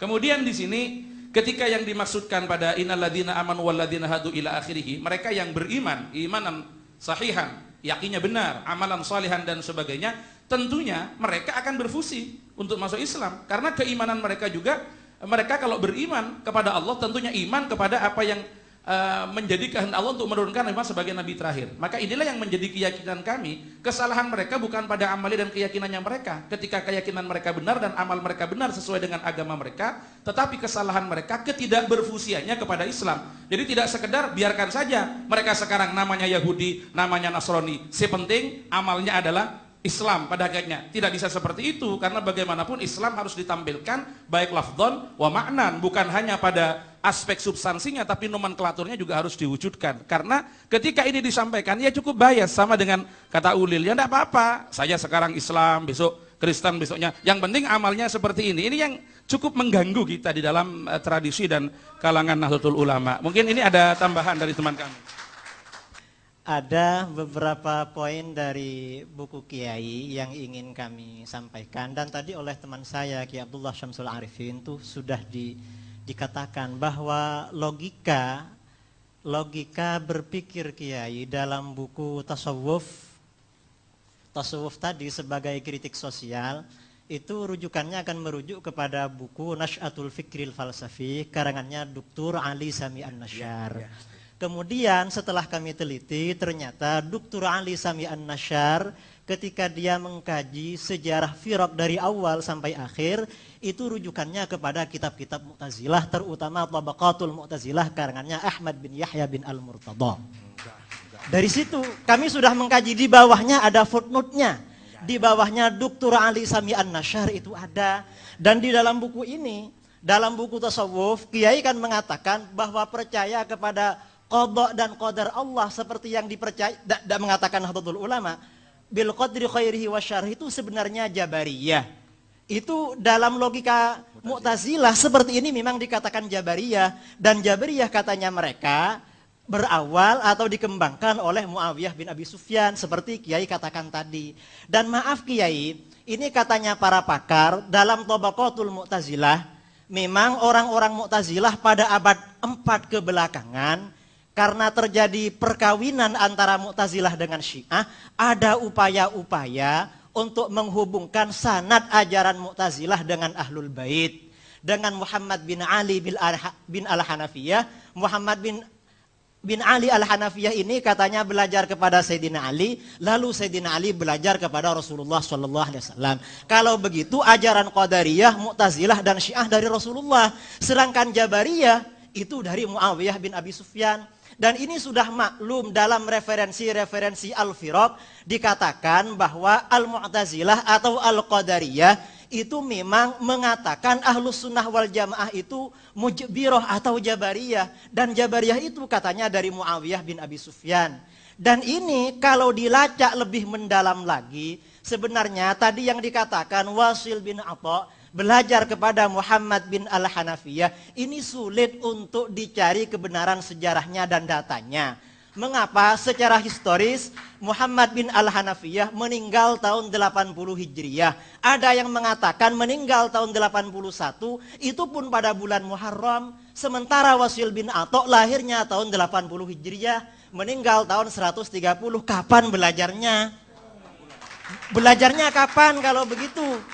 Belajar kepada Muhammad bin Al-Hanafiyah. Kemudian untuk menyambung-nyambungkan itu, orang Mu'tazilah mengatakan bahwa Wasil bin Atha ini sebenarnya bukan belajar kepada Muhammad bin Ali Al-Hanafiyah, belajar kepada putranya Abu Hashim Al-Hasan bin Muhammad bin Al-Hanafiyah. Memang Abu Hashim bin Al-Hanafiyah ini sempat mujalasah, ya, kathir dawam al-mujalasah dengan Wasil bin Atha, tetapi perlu diingat bahwa Abu Hashim bin Al-Hanafiyah, Abu Hashim bin Muhammad ini meninggal sekitar 198 Hijriyah. Sementara Wasil bin Atha Al-Mu'tazili ini baru ketahuan ada data yang valid, menyebarkan faham-faham yang keluar dari pemahaman gurunya Al-Hasan Al-Basri setelah dia pindah ke Basrah dan berguru kepada Hasan Al-Basri. Untuk mengetahui, untuk melacak bahwa pemikirannya Wasil bin Atha itu dari Abu Hashim, apalagi dari Muhammad bin Al-Hanafiyah, ini sangat sulit sekali. Karena riwayat-riwayat yang ada, baik riwayat dalam kitab-kitab Ahlus Sunnah sendiri, maupun riwayat dalam Tabaqatul Mu'tazilah atau Tabaqatul Syiah sendiri, tidak ada kutipan-kutipan tentang pernyataan Abu Hashim, apalagi pernyataan Muhammad bin Al-Hanafiyah yang mendukung ajaran Qadariyah. Ajaran Qadariyah yang sebenarnya seperti diriwayatkan oleh Al-Imam Muslim dan Al-Imam Al-Bukhari dalam sahihnya, serta kitab-kitab hadis yang lain, itu sebenarnya dari Ma'bad Al-Juhani. Dan Ma'bad Al-Juhani itu meninggalnya sama dengan Muhammad bin Al-Hanafiyah tahun 80 Hijriyah. Kapan dia mau belajar? Dalam kitab-kitab Rijalul Hadis dia belajarnya juga kepada Muawiyah bin Abi Sufyan, Anas bin Malik dan sahabat-sahabat yang lain. Ini keberatan kami karena logika yang dipakai oleh Dr. Ali Sami An-Nasyar dan dikutip oleh Kiai itu logikanya Mu'tazilah, bukan logika yang lain. Itu yang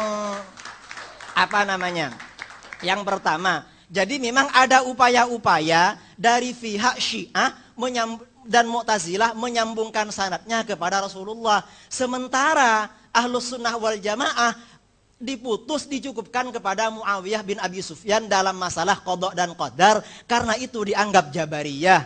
Sedangkan dalam masalah-masalah yang lain yang katanya tawassut, tasamuh, kemudian i'tidal, tawazun dan lain sebagainya, kiai di sini katanya itu hanya fondasinya baru dari Hasan Al-Basri, bukan kepada ulama-ulama sebelumnya, apalagi kepada Rasulullah Shallallahu Alaihi Wasallam. Sementara menurut keyakinan kami, seperti yang ditegaskan oleh Hadratus Syekh Kiai Hasyim Asy'ari, Ahlus Sunnah wal Jamaah, kata-kata as-sunnah sendiri oleh Kiai Hasyim Asy'ari seperti beliau kutip dari kulliyatnya Abil Baqa Al-Akbari, itu dikatakan katanya at-tariqatul mardiyah al-maslukatu fid din salakaha Rasulullah sallallahu alaihi wasallam aw man huwa alamun fid din kas-sahabi mathalan.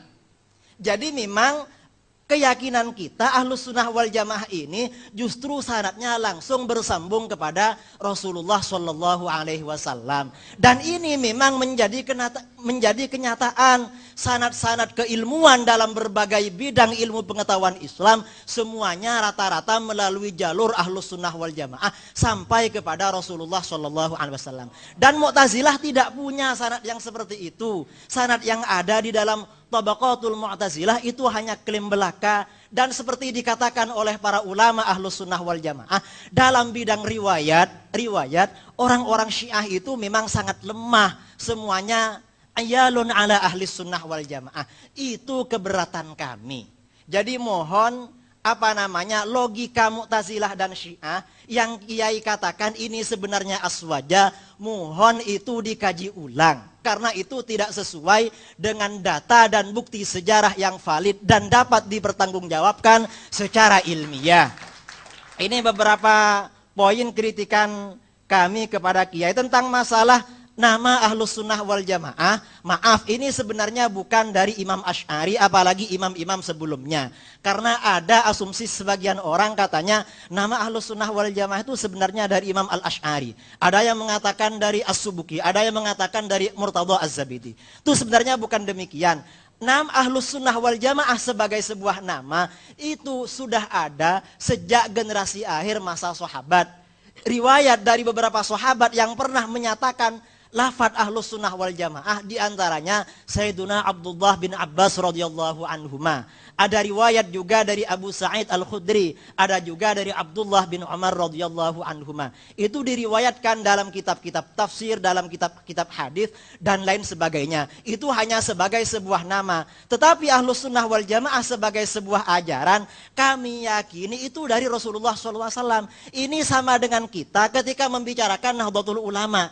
Nahdlatul Ulama sebagai sebuah nama yang munculnya atas prakarsa Ki Hasyim Asy'ari beserta kiai-kiai yang lain. Tetapi sebagai sebuah ajaran, jauh sebelum lahirnya Nahdlatul Ulama, itu sudah ada tradisi-tradisi, ajaran-ajaran yang dikembangkan oleh Nahdlatul Ulama. Ini yang menjadi persoalan dalam hati kami. Karena bagaimanapun Kiai Said Agil ini ada di pengurus besar Nahdlatul Ulama. Tentunya kami lebih senang, lebih simpati kalau tulisan-tulisan Kiai ini memang lebih menguatkan terhadap Ahlus Sunnah wal Jamaah sendiri. Karena terus terang sekali kami ini yang di bawah memperjuangkan Ahlus Sunnah wal Jamaah. Sementara orang-orang Syiah menyerang kami dari sana sini. Lalu seakan-akan dari orang-orang sebagian pengurus NU yang mungkin pernyataan-pernyataannya tadi yang mungkin katakanlah itu keliru secara ilmiah, baik disengaja atau tidak disengaja, itu kan seakan-akan dia itu memegang tangan kami agar kami tidak memukul kepada orang-orang Syiah, sementara orang Syiah diberi keleluasaan, kebebasan untuk memukul-mukul kami. Ini yang menjadi persoalan kami yang ada di bawah, Kiai. Terus terang, kami di Jember pernah ada warga Nahdlatul Ulama sampai dipukul, dibunuh sama orang Syiah itu. Ini barangkali, kemudian maaf tadi sebagai kritik tadi terhadap sanad yang disampaikan oleh Kiai, sanadnya Kiai Hasyim Asy'ari dari Imam Asy'ari itu menurut kami ya dari mana itu banyak mengkoteknya, ya mungkin dihafal lagi lah Kiai ya mungkin lupa karena banyak mengkoteknya. Terima kasih. Assalamualaikum warahmatullahi wabarakatuh. Baik, terima kasih. Sebelum kami berikan kepada beliau Kiai Haji Said Agil Sirot, kita sejak awal kita sampaikan bahwa kita tabayun forumnya, kita tetap dalam suasana jernih dan hati nurani kita. Saya persilakan untuk Yai Said dulu. Terima kasih. Ya namanya yatafaqahu namanya. Yatafaqahu itu fi'il mudhari', jadi harus up to date. Harus kontekstual. Kalau masih cara lama, fi'il madhi namanya. Allah aja mau menyuruh yatafaqahu fi'il mudhari'. Jadi harus berkembang berpikir itu, jangan mandek. Wal yungziru, begitu pula membina masyarakat harus kontekstual, harus up to date. Harus at-tajdidul mustamir. Ya, karena ya yungziru fil mudhari'. Harus zaman hal dan istiqbal. Kalau masih khutbahnya masih cerita Nabi Musa mandi di sungai bawa batu, bawa seruannya Nabi Musa, itu fil madhi namanya masih. Sekarang harus up to date. Nah, yang kesalahan-kesalahan itu karena saya nulis. Kalau saya nggak nulis nggak tahu salahnya kan. Jadi kalau ente nggak nulis nggak tahu salahnya, nggak nulis. Ya al khata' minal amal. Orang yang kesetrum ya tukang listrik, udah kutik listrik. Kalau nggak pernah pegang listrik nggak pernah kesetrum. Orang nabrak ya supir, karena nyupir, coba nggak jadi supir nggak pernah nabrak. Jadi kesalahan itu karena dari amal, kesalahan itu. Kalau nggak mau salah ya jangan beramal, nanti nggak mau salah nanti. Bahwa Ali Samin Asy'ar hanya mengambil dari Mu'tazilah itu tidak benar, Said. Ali Samin Asy'ar malah menekankan mengambil dari Al-Maqalatul Islamiyyin, Al-Milal wan Nihal, selalu ngambil dari itu. Al-Milal wan Nihal, Al-Farqu Bainal Firaq, karena Ali Samin Asy'ar terkenal Asy'ari abad ke-20. Yang paling mempertahankan mazhab Asy'ari di Mesir, beliaulah orangnya. Ketika Asy'ari baru saja habis diserang oleh Asy-Syekhul Akbar Muhammad Abduh, the Grand of Syekh Al-Azhar. Nah, tentang sanad tadi, memang siapa tadi? Wasil bin Atha, temannya Abu Hashim memang ya. Abu Hashim kenapa namanya Abu Hashim padahal dia nggak punya istri, mati belum punya istri, tapi namanya kok Abu Hashim. Saya nggak tahu kenapa namanya Abu Hashim, padahal nggak punya anak. Abu Hashim ini anaknya Muhammad bin Hanafiyah. Dialah yang menggerakkan pasukan di bawah tanah untuk menggulingkan dinasti Bani Umayyah. Pimpinan di timur Abu Muslim Al-Khurasani, itu kadernya Abu Hashim yang akan siap menggulingkan Bani Umayyah. Abu Hashim punya catatan pasukan-pasukan itu, jaringan-jaringan lah. Di tengah jalan sakit perut. Sakit perut, lari ke rumahnya Ali bin Abdullah bin Abbas. Mati di situ, wafat di rumahnya Ali bin Abdullah bin Abbas. Abu Hashim itu mati, dibuka tasnya oleh Ali bin Abdullah bin Abbas. Ternyata nama-nama jaringan-jaringan kader-kader Syiah yang akan menggulingkan dinasti Bani Umayyah diambil oleh Ali bin Abdullah bin Abbas. Jadi perjuangan Abu Hashim diteruskan oleh Bani Abbas. Menang. Pertama kali khalifah adalah Muhammad Abul Abbas ibn Ali bin Abdullah bin Abbas yang terkenal As-Saffah. Mengapa As-Saffah? Karena semua Bani Umayyah gede cilik lanang wadon tuwa enom patine kabeh oleh Muhammad ibn Ali ibn Abdullah ibn Abbas. Laki, perempuan, tua, muda, kecil, bunuh semua. Kecuali satu yang lari. Abdurrahman Ad-Dakhil. Lari dari Syria sampai ke Spanyol, ke Andalus. Maka dinasti Bani Umayyah berdiri sendiri di sana. Terjadilah perdebatan. Bagaimana hukumnya kalau ada imam dua khalifah. Di timur Bani Abbasiyah, di barat Bani Umayyah. Itulah cerita Abu Hashim, sedikit tentang Abu Hashim. Abu Hashim orangnya cerdas, orangnya pinter. Cerdas, politisi, aktivis, energik.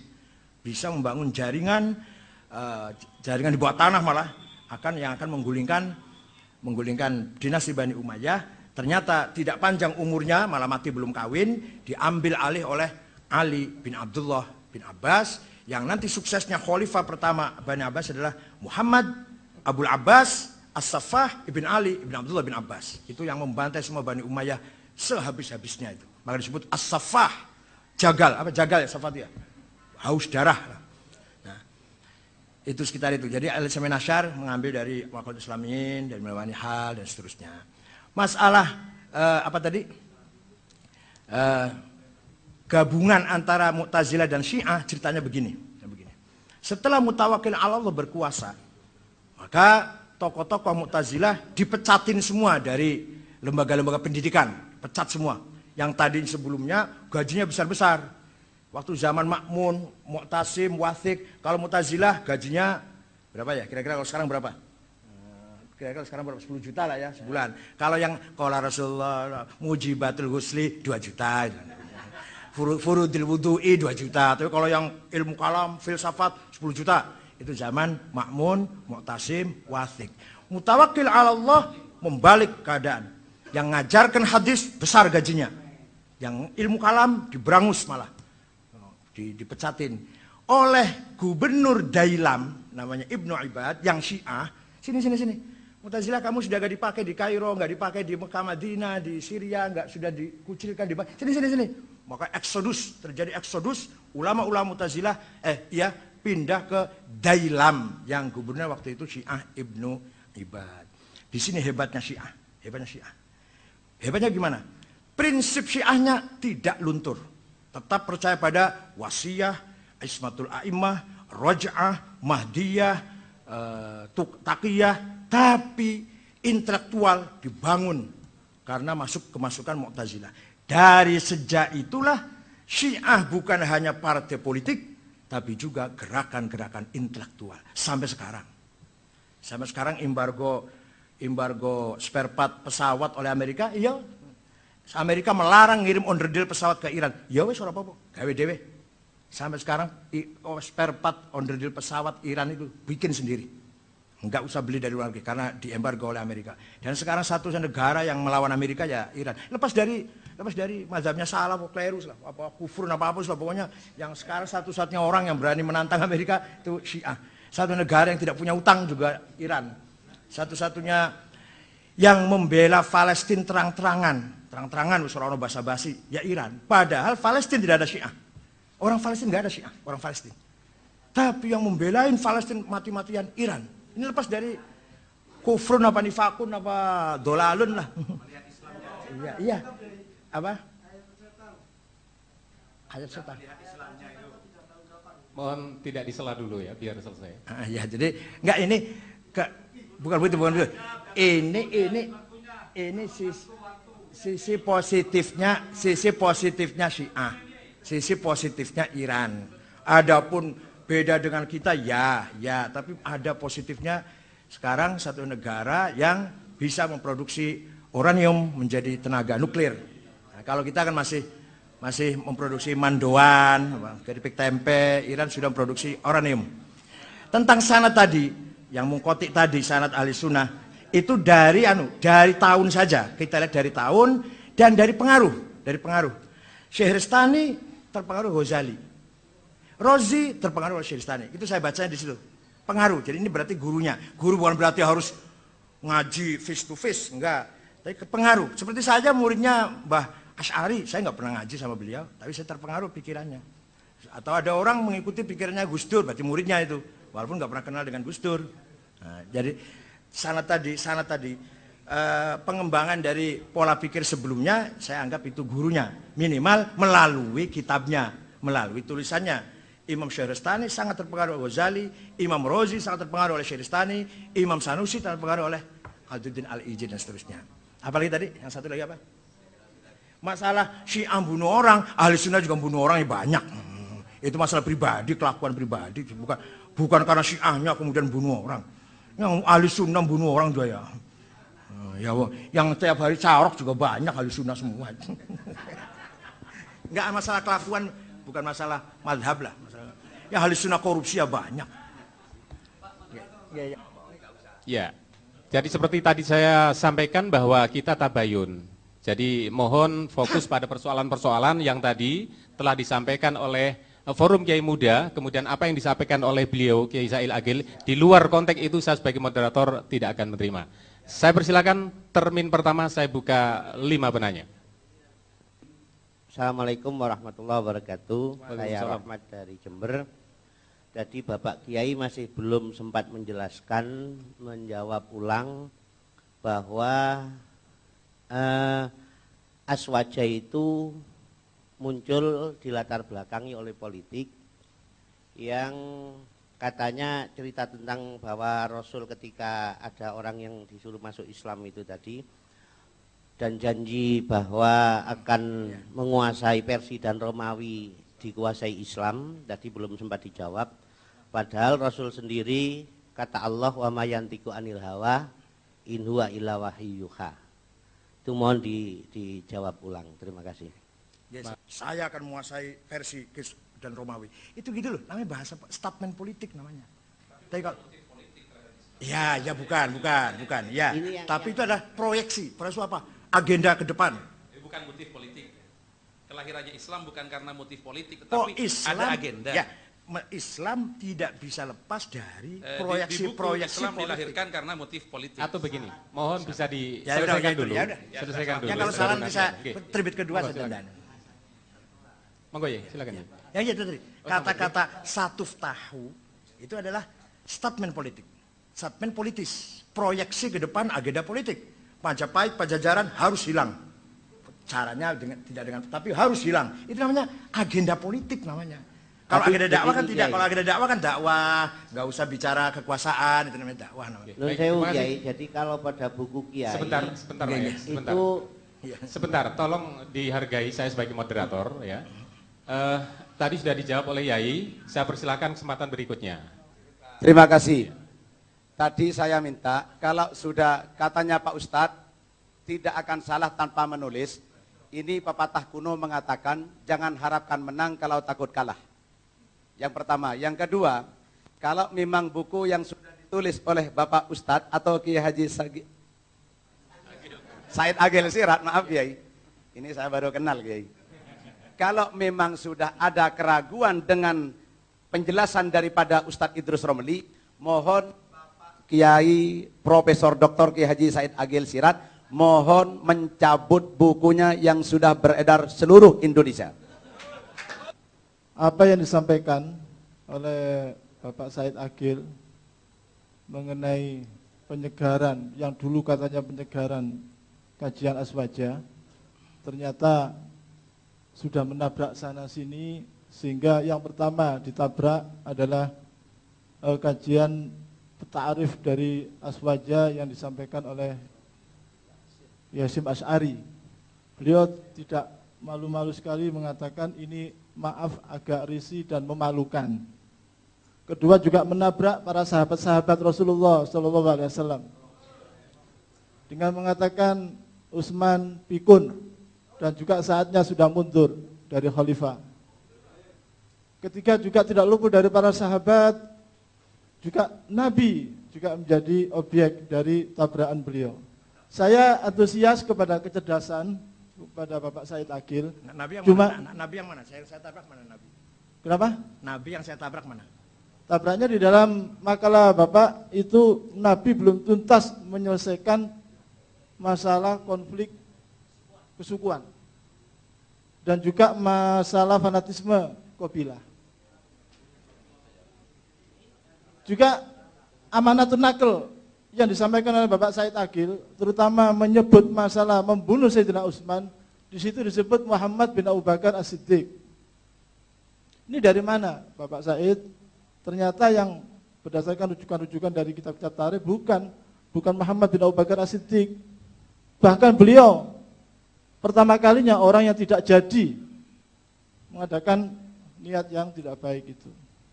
Terus juga perbedaan firqah sebab masalah sinah firqatan juga diragukan oleh Bapak Said, yang mana kesahihannya juga sudah jelas riwayat Tirmidzi atau Baihaqi, Ahmad bin Hanbal dan lain sebagainya, dan itu sahih. Kalau seandainya ahli sunnah dikatakan bahwa lahir dari konflik politik, maka pertanyaan saya adalah ketika pertentangan antara Syiah, Khawarij dan juga Muawiyah, ahli sunnah itu di mana? Ada yang mengatakan bahwa golongan-golongan yang diam dan golongan-golongan yang bertaubat setelah itu, itulah ahli sunnah yang terus melakukan ajaran Rasul, termasuk Abdullah bin Umar. Nah, kalau kita melihat ahli sunnah itu mempunyai unsur politik dalam ajaran-ajarannya, saya tidak pernah melihat di dalam kitab-kitab akidah ahli sunnah itu justru yang dibahas masalah-masalah akidah, tidak unsur-unsur politik seperti itu.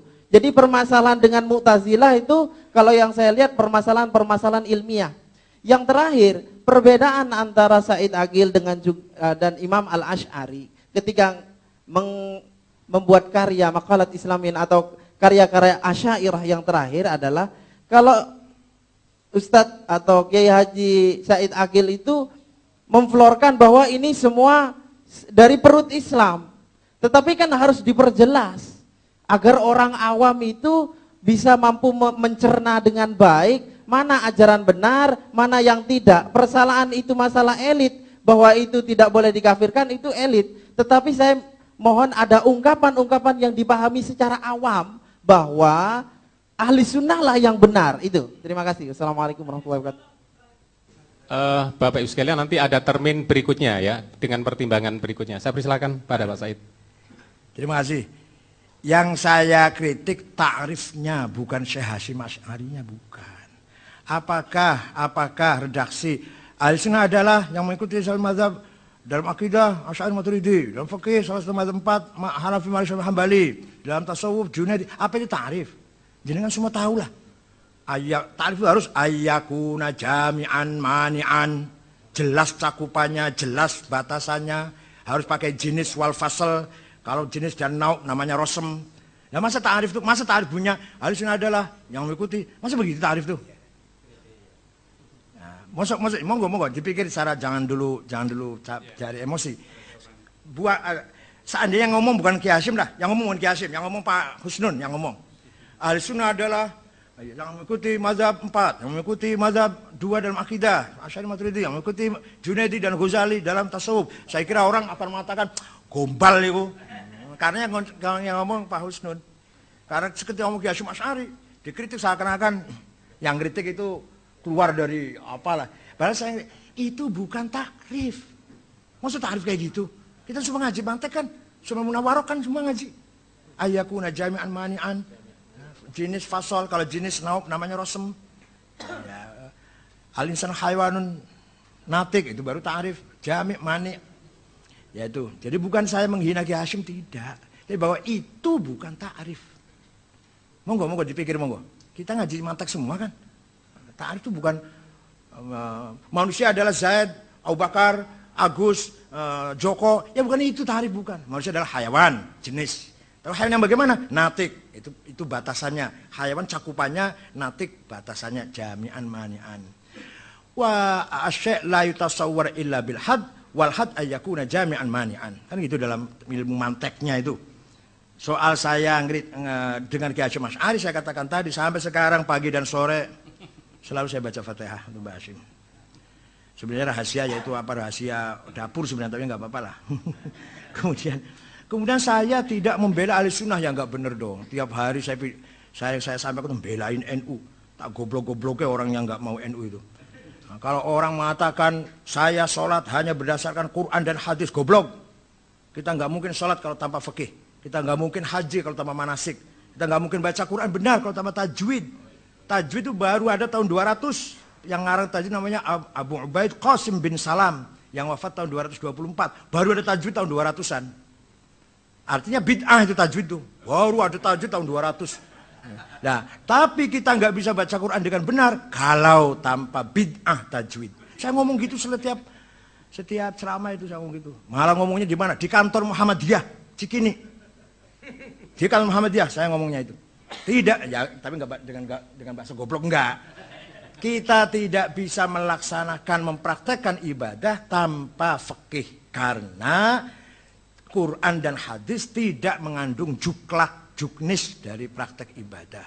Saya berani taruhan, kalau ada orang pergi haji tanpa ikut seseorang, enggak akan sesat, pasti. Enggak bisa cari Arafah, Muzdalifah, Mina, dan gimana caranya balang, gimana caranya tawaf, kalau tanpa yang ada yang diikutin. Nah, ada yang diikuti itu namanya taklid namanya.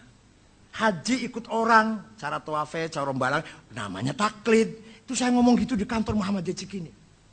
Ada di Syamsuddin, ada Agung Gumelar, ada Pak Yasno, ada Ria Mizar Yakudu, ada dan sebagainya.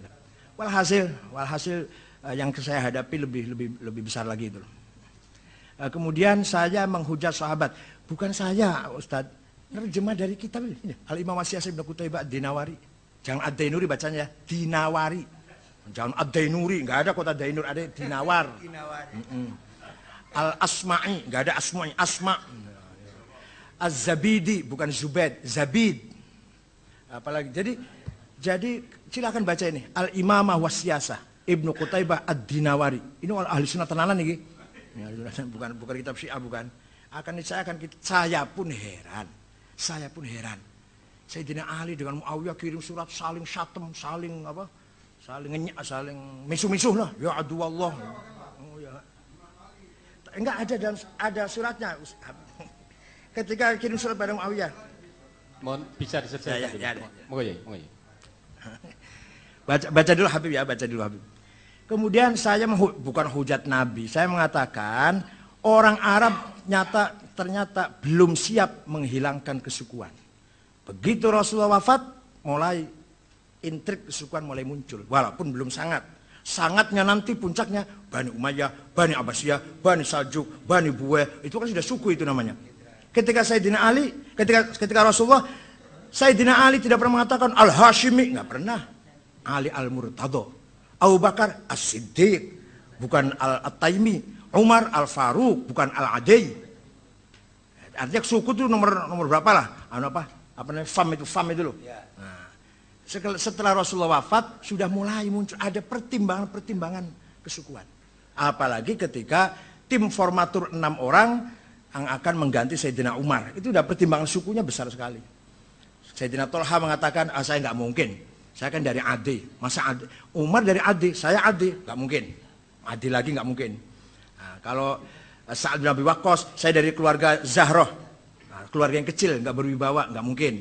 Kata Zubair, saya dari Bani Hashim. Ada Ali, nggak mungkin saya jadi. Kata siapa lagi? Abdurrahman bin Auf, saya dari Bani Umayyah. Ada Utsman. Walhasil pertimbangan suku muncul lagi.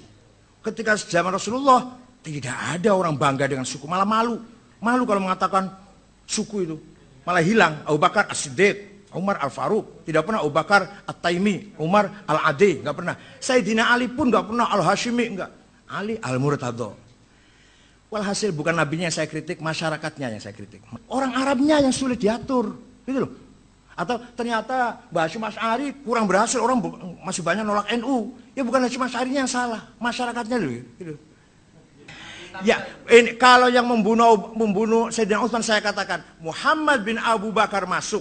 Begitu pegang Sayyidina Utsman, kepalanya Utsman melihat, oh kamu Muhammad dah. Kalau bapak kamu tahu apa yang kamu lakukan, niscaya bapak kamu marah. Keluar Muhammad, nggak jadi membunuh. Datang 2 orang yang sampai sekarang namanya nggak jelas siapa. Itulah yang membunuh Sayyidina Utsman. Udah Muhammad memang sudah akan bunuh. Udah masuk pegang kepalanya Utsman. Karena suratnya Sayyidina Utsman itu kepada Abdullah bin Abi Sarah, kalau surat ini kamu terima, bunuhlah Muhammad bin Abu Bakar. Tangkap Muhammad bin Abu Bakar dan bunuh. Perintah surat palsunya, surat yang dibawa oleh budak hitam yang ketahuan di tengah jalan di rombongan Mesir. Bahwa saya bahasanya kasar itu baru saya datang dari luar, bahasa barangkali kasar barangkali. Nanti saya halusin lah, saya berhalusin. Gitu aja ini. Ya. Kemudian ahli sunnah wal jamaah itu adalah sejak zaman sahabat. Ya jelas dong. Saya pun mengatakan NU itu yang persis zaman Rasulullah, NU ini. Yang persis zaman Rasulullah, NU ini. Contohnya, sahabat memuji Rasulullah diam. Ka'ab bin Zuhair banat Su'ad. Inna Rasulullah sayfun yustadha'u bi Muhammadun min siflahi maslulu fi usbatin min Quraisyin qala qailuhum bi batni Makkah lama aslamu zulu zalu fama zala ankasun wala kusufu 'inda liqa'i wala min ma'azilu syamul aronin Abdullah busuhum min Dawud fil hajja sarabilu la yafrahuna idza nalat rimahuhum qauman wala isma jazi'a idza nilu. Itu saya hafal banat Su'ad, muji-muji Rasulullah sampai dikasih selimutnya. Selimut itu bahasa Arabnya burdah. Maka setiap ada qasidah yang intinya memuji Rasulullah disamakan qasidatul burdah. Artinya memuji Rasulullah adalah sunnah takririyah. Goblok. Saya selalu mengatakan goblok itu pada Muhammadiyah, goblok bukan pada. Itu namanya sunnah takririyah goblok. Artinya NU ini persis seperti yang diperoleh oleh NU adalah yang terjadi ketika zaman Rasul. Jadi memuji Nabi Muhammad itu, baca maulid Nabi, baca Dewa Barzanji, sunnah. Apalagi bid'ah malah sunnah. takririyah. Habib Lutfi di bawah malah ngomong wajib malah. Habib Lutfi malah waktu saya ngomong di Magelang sunnah, malah wajib itu bukan sunnah. Ya udah wajib lah udah. Jadi bahwa ahli sunnah itu sesuai dengan Rasulullah. Nah sekarang tadi mas yang ini, di mana ahli sunnah ketika Ali dan Muawiyah? Jadi kan kayaknya menganggap Ali bukan ahli sunnah kalau gitu. Ali itu ahli sunnah. Jadi Sayyidina Ali ahli sunnah. Jadi nggak usah tanya di mana ahli sunnah. Ali itu ahli sunnah.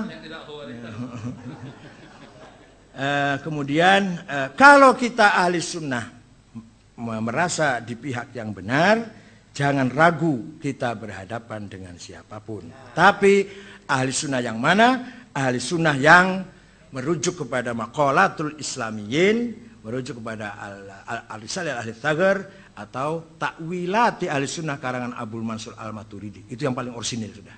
Maaf ya. Kalau ahli sunnah itu oleh kiai-kiai di sini, ya sudah ahli sunnah yang lokal. Kalau kita mau, ya betul, ya enggak maaf ini. Kalau ahli sunnah mau betul-betul baca ahli sunnah yang tenanan, baca Asy'ari, Maqalatul Islamiyin, baca Al-Maturidi, takwilati ahli sunnah.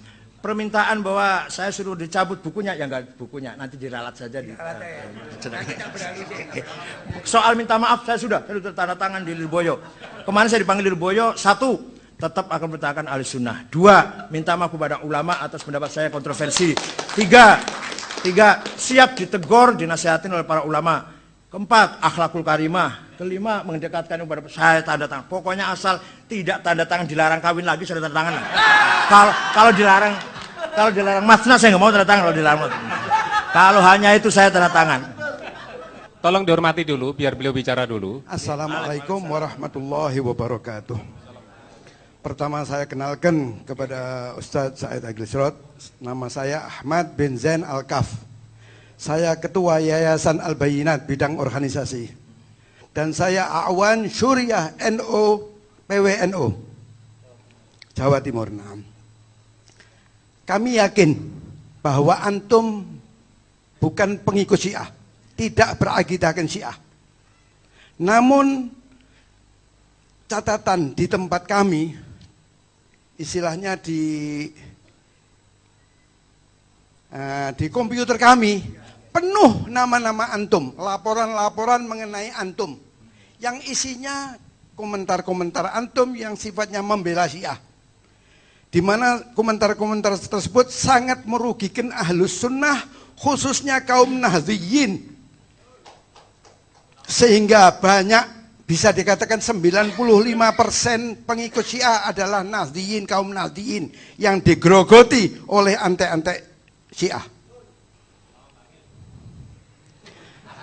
Perlu anak perkenalkan yang hadir di sini adalah pejuang-pejuang ahli sunnah dari Nahdliyin semua, dari Bangil, dari Jember, dari mana-mana, dari Surabaya dan sekitarnya, dari Jawa Timur sini. Nah, mereka merasa sakit hati kepada Syiah dan mereka sudah berhadapan tinggal bunuh-bunuhan saja. Dan mereka lebih sakit hati lagi kepada pengurus PBNU, di mana mereka sudah berhadapan akan bunuh-bunuhan.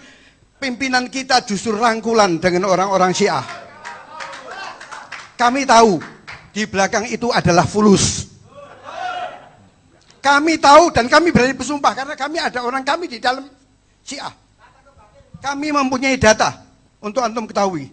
Antum sebagai orang BPH, Saya dapat uang. kami tidak mau membuka rahasia seseorang. Bahwa dekatnya tokoh-tokoh kita NU di sana adalah karena fulus. Dan ini sebagian diakui karena katanya bantuan dari luar negeri semua sudah diambil sama Gus Dur, tinggal yang dari Iran saja yang masih masuk. Wallahu alam, ini betul tidaknya, antum lebih tahu. Untuk itu kami minta kepada antum agar segera memutuskan hubungan sama mereka. Berapa sih mereka itu? Apa keuntungannya? Antum dekat dengan mereka, berapa banyak kaum Nahdliyin yang digerogoti sama mereka? Tiap hari kita ini ngepuk-ngepuk, jangan sampai kita ini digerogoti. Tapi dari atas justru kita ini ditikam dari belakang oleh tokoh-tokoh kita. Tolong fadlan, minta tolong atas nama warga Nahdliyin di Jawa Timur sini, tolong putuskan hubungan dengan Syiah. Kami 20 tahun bendung, jogo, nojo sampai diserobon bingung Syiah. Tapi antum kasih jalan mereka untuk grogoti kita. Saya bukan Syiah. Karena Syiah itu udah ada definisinya. Atba'u aliyin alladzina ya'taqiduna biimamatihi nasson wa ta'yinan. Lah saya tidak percaya. Saya enggak percaya itu. Enggak percaya itu. Saya bukan atba'u aliyin alladzina ya'taqiduna biimamatihi nasson wa ta'yinan, bukan. Bahwa orang Syiah itu yang harus meyakini Ali itu jadi khalifah dengan dasar wasiat dari Rasulullah. Nek aku mati gantinya Ali. Saya enggak percaya itu. Ali mau mati, nek aku mati gantiku Hasan. Saya enggak percaya itu. Hasan mau mati wasiat, ganti saya Husain. Husain mau mati wasiat, ganti saya Ali Zainal Abidin. Ali Zainal Abidin wasiat, ganti saya Muhammad Bakir. Muhammad Bakir wasiat, ganti saya Ja'far. Ja'far wasiat, ganti saya Musa Al-Kazim. Musa Al-Kazim wasiat, ganti saya Ali Ridho. Ya itu saya hafal, Lah tapi saya nggak percaya dengan itu semua. Dan saya tidak percaya ismatul a'immah. Dan saya tidak percaya awwal wajibin al insan ma'rifatul imam. Itu Syiah itu. Kalau saya tidak. Kalau kita tidak, awal yang alisan ma'rifatul ilah. Kalau Syiah ma'rifatul imam. Wa man lam ya'rif bil imam kafar. Itu saya nggak percaya itu. Jadi saya bukan Syiah yang jelas. Hanya dalam pembahasan ilmiah, analisis ilmiah sejarah, kita tidak bisa menyampingkan peranan Syiah dalam dakwah. Dalam sejarah loh Pak, dalam sejarah. Syiah juga pernah perang dengan Nggih.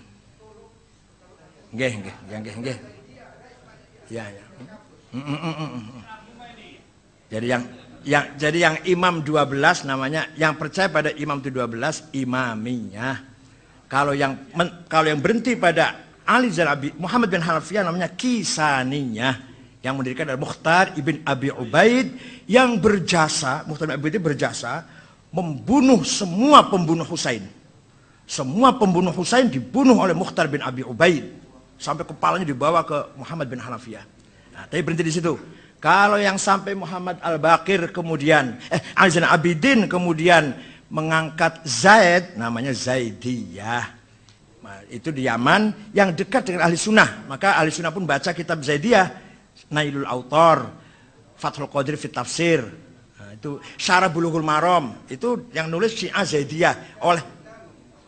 Ya, tapi artinya kiai-kiai NU pun membaca syarah Subul Salam, syarah Bulughul Maram Salam, itu yang ngarang Syiah Zaidiyah. Nailul Autor itu yang ngarang Syiah Syaukani, Syiah Zaidiyah.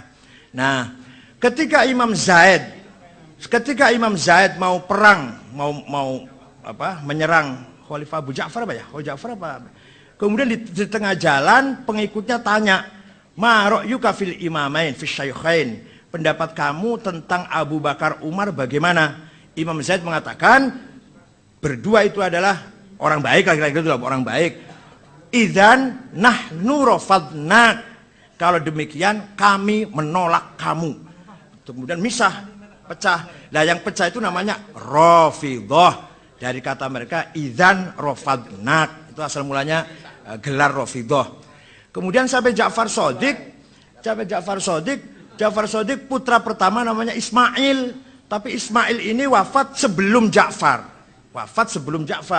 Tapi begitu Ja'far Shadiq mati, kata orang tetap pengganti Ja'far Ismail. Walaupun Ismail itu mati sebelumnya Ja'far. Itulah Ismailiyah.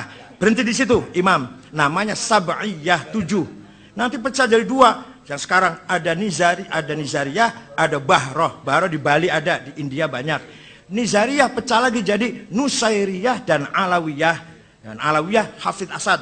Alawiyah, kalau Bahroh Nizariyah jadi Duruz, Wali Jumblat, Kamal Jumblat. Nah, kalau yang Alawiyah jadi Binazir Buto, Ali Buto, itu Ismailiyah Nizariyah. Oh, panjang lebar. Ali Khan, Abdul Karim Khan, itu pengusaha konglomerat muslim, itu Ismailiyah Nizariyah. Nah, yang terus sampai 12 namanya Imamiyah atau Itsna Asyariyah. Yang kalau kita akui secara jujur, mereka berjuang melawan Israel, membela Palestina sekarang. Itu adalah Itsna Asyariyah. Assalamualaikum warahmatullahi wabarakatuh. Alhamdulillah, seluruh yang hadir saya doakan hidupnya diberkahi Allah. Panjang umur, murah rezeki. diskusi yang akrab penuh kekeluargaan ini dapat saya simpulkan satu, bahwa akhina fillah Kiai Haji Profesor Dr. Said Akil Sirot adalah bukan orang Syiah. Dua, dia adalah orang NU asli, tetap berpegang kepada nilai-nilai salaf, berpegang pada kitabullah, sunnat Rasul, dan ijma'nya para sahabat. Adapun ada sisi-sisi beda adalah dalam kajian pemikiran dan sudut pandang. Kepala sama berambut, kecerdasan beda. Bismillahirrahmanirrahim. Alhamdulillahirabbil alamin. Hamdan yuwafi ni'ama wa yukamma mazida. Ya Rabbana lakal hamdu kama yanbaghi li jalali wajhika wa 'azimi sultanik. Allahumma salli wa sallim wa barik ala sayyidina Muhammadin nurid dad wa sirris sari bisairil asma'i was sifat. Allahumma salli ala sayyidina Muhammadin al-fatih lima ughliqa wal khatim lima sabaq. Nasilil haqqi bil haqq wal hadi ila siratikal mustaqim. Wa ala ali haqqa qadrihi wa miqdaril azim. Allahumma sallimna min fitnati hadhiz zaman. Allahumma sallimna min fitnati hadhiz zaman. Allahumma sallimna min fitnati hadhiz zaman. Allahumma dina siratal mustaqim, siratal anbiya'i wal mursalin. Allahumma dina siratal mustaqim, siratal ulama'i was salihin. Allahumma inna nas'aluka al-afwa wal afiyah fid dunya wal akhirah. Allahumma inna nas'aluka bi anna ashhadu annaka antallahu la ilaha illa antal ahadus samad alladzi lam yalid wa lam yulad wa lam yakul lahu kufuwan ahad. Allahumma la ilaha illallah wa antal mannan badi'us samawati wal ardi dal jalali wal ikram. Allahumma yassir lana umurana ma'ar rahati li qulubina wa abdanina wassalama wal afiyah fi dinina wa dunyana. Ya Allah ya Rahman ya Rahim ya Fattah ya Alim ya Razzaq ya Karim ya Sami ya Basir ya Adim as-Sultan ya Qadir.